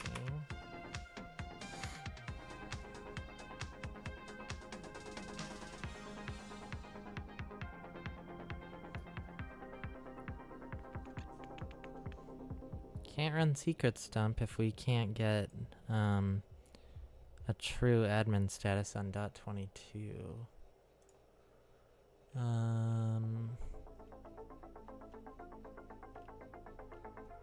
So if we can ever get that to work, then let's see.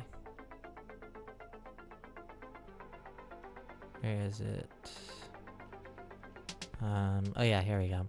So if we can actually get this to work, like if we can actually get an authentication for editor.stark on .22, then we can get this password for the SQL service account.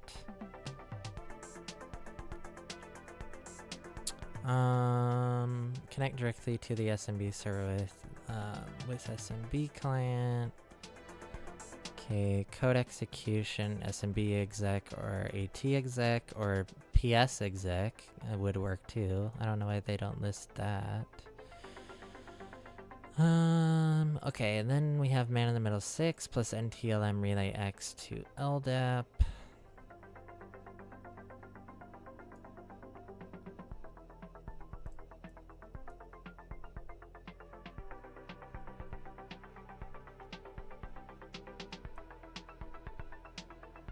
There we go.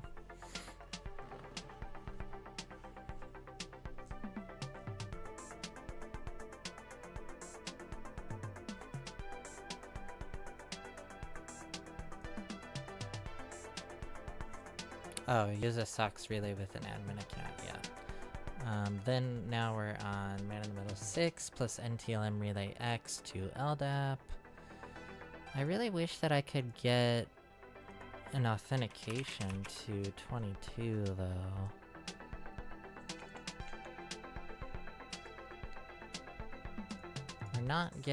We're not seeing an authentication with .22 though. We're only seeing it with, I think, probably everything else. Let's see, so if we do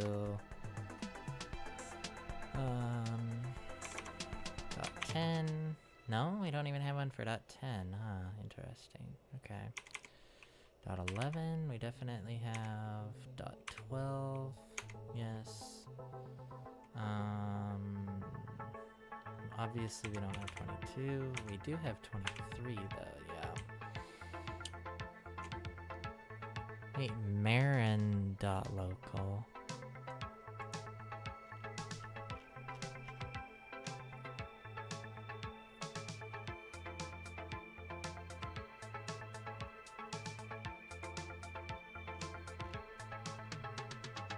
Is that what it's supposed to be set as?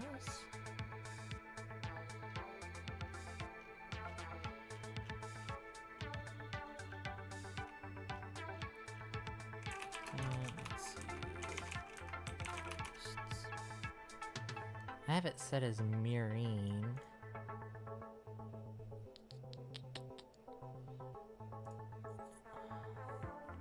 What is it here? Wait, this isn't even...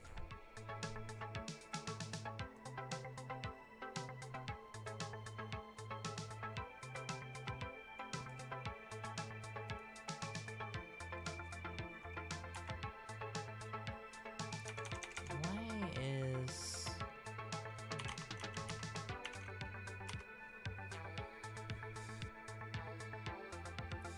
Why are these not the right host names?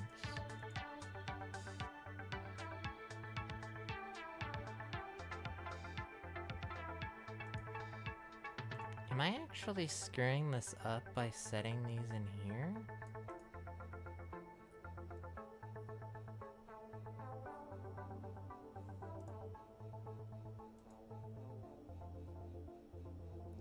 What happens if I comment these out?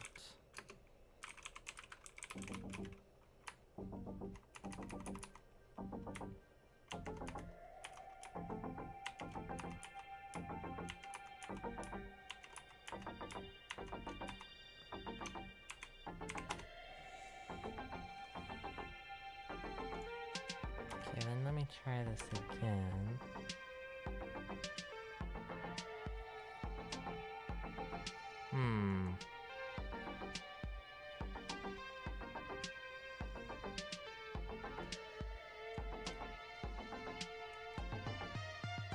Why is this all screwed up now? When I first ran this, it had the right host names.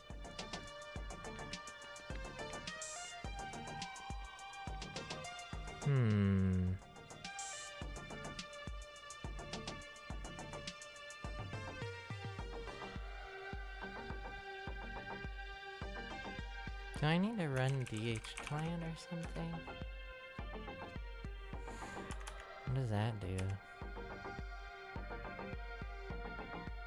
Those are not the right host names.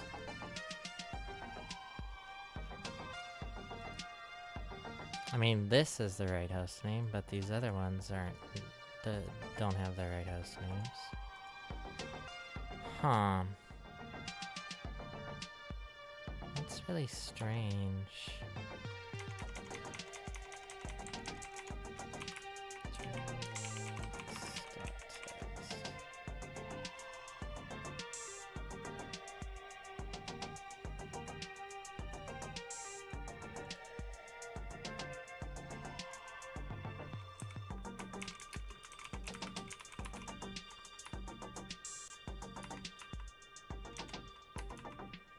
It's so weird.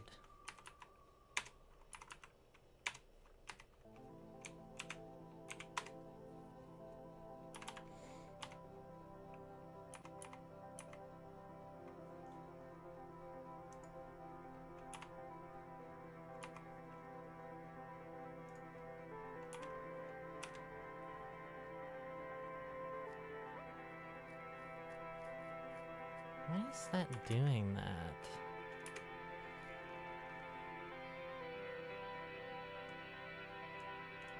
Where is it getting these host names from?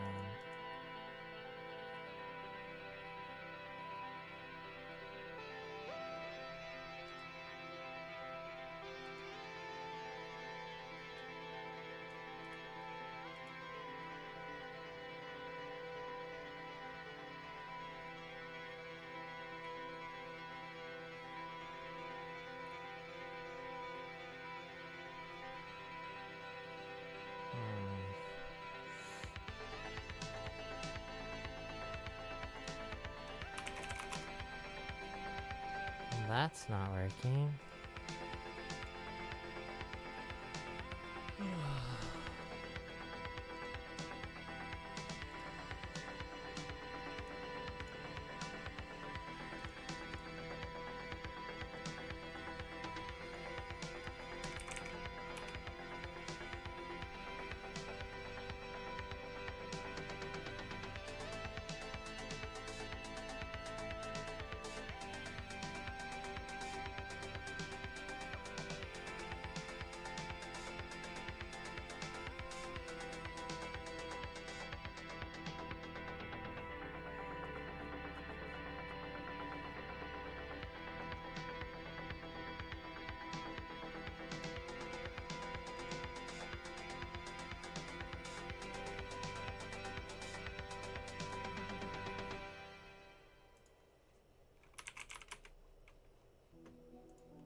Hey guys, I think I'm gonna call it a night here.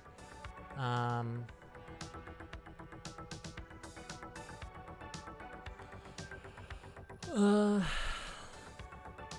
I see that there is a new, pretty new, cybersecurity streamer. And there's an ad going, of course.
Once the ad break finishes, I can say what I was gonna say.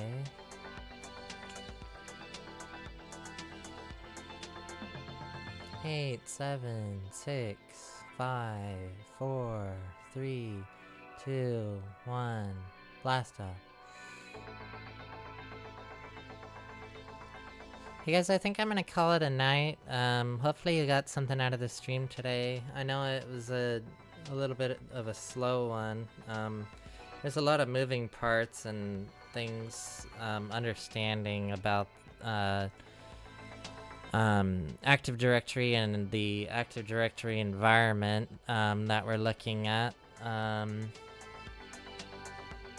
there's just like it's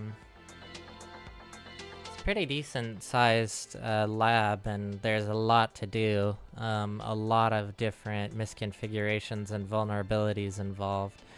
So yeah, pretty interesting. Hopefully you got something out of the stream today and maybe learned something.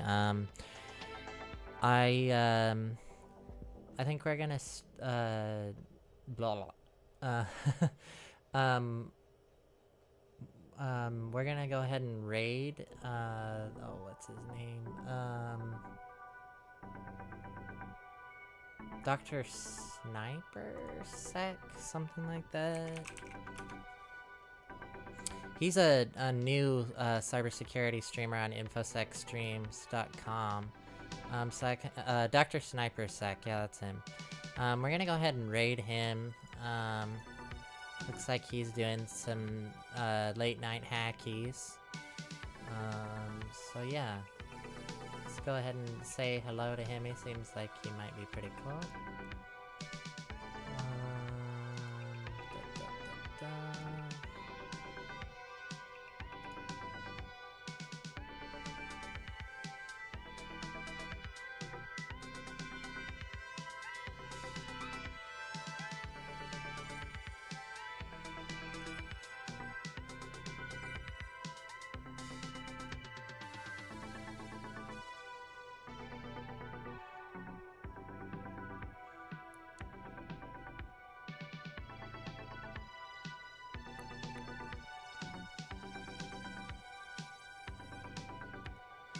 Alright, well, hopefully everyone has, or I hope everyone has a good rest of their night, day, afternoon, whatever it is for you.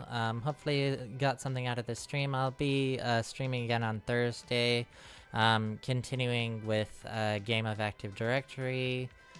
Yeah, alright, I'll see you guys next time. Thanks for joining.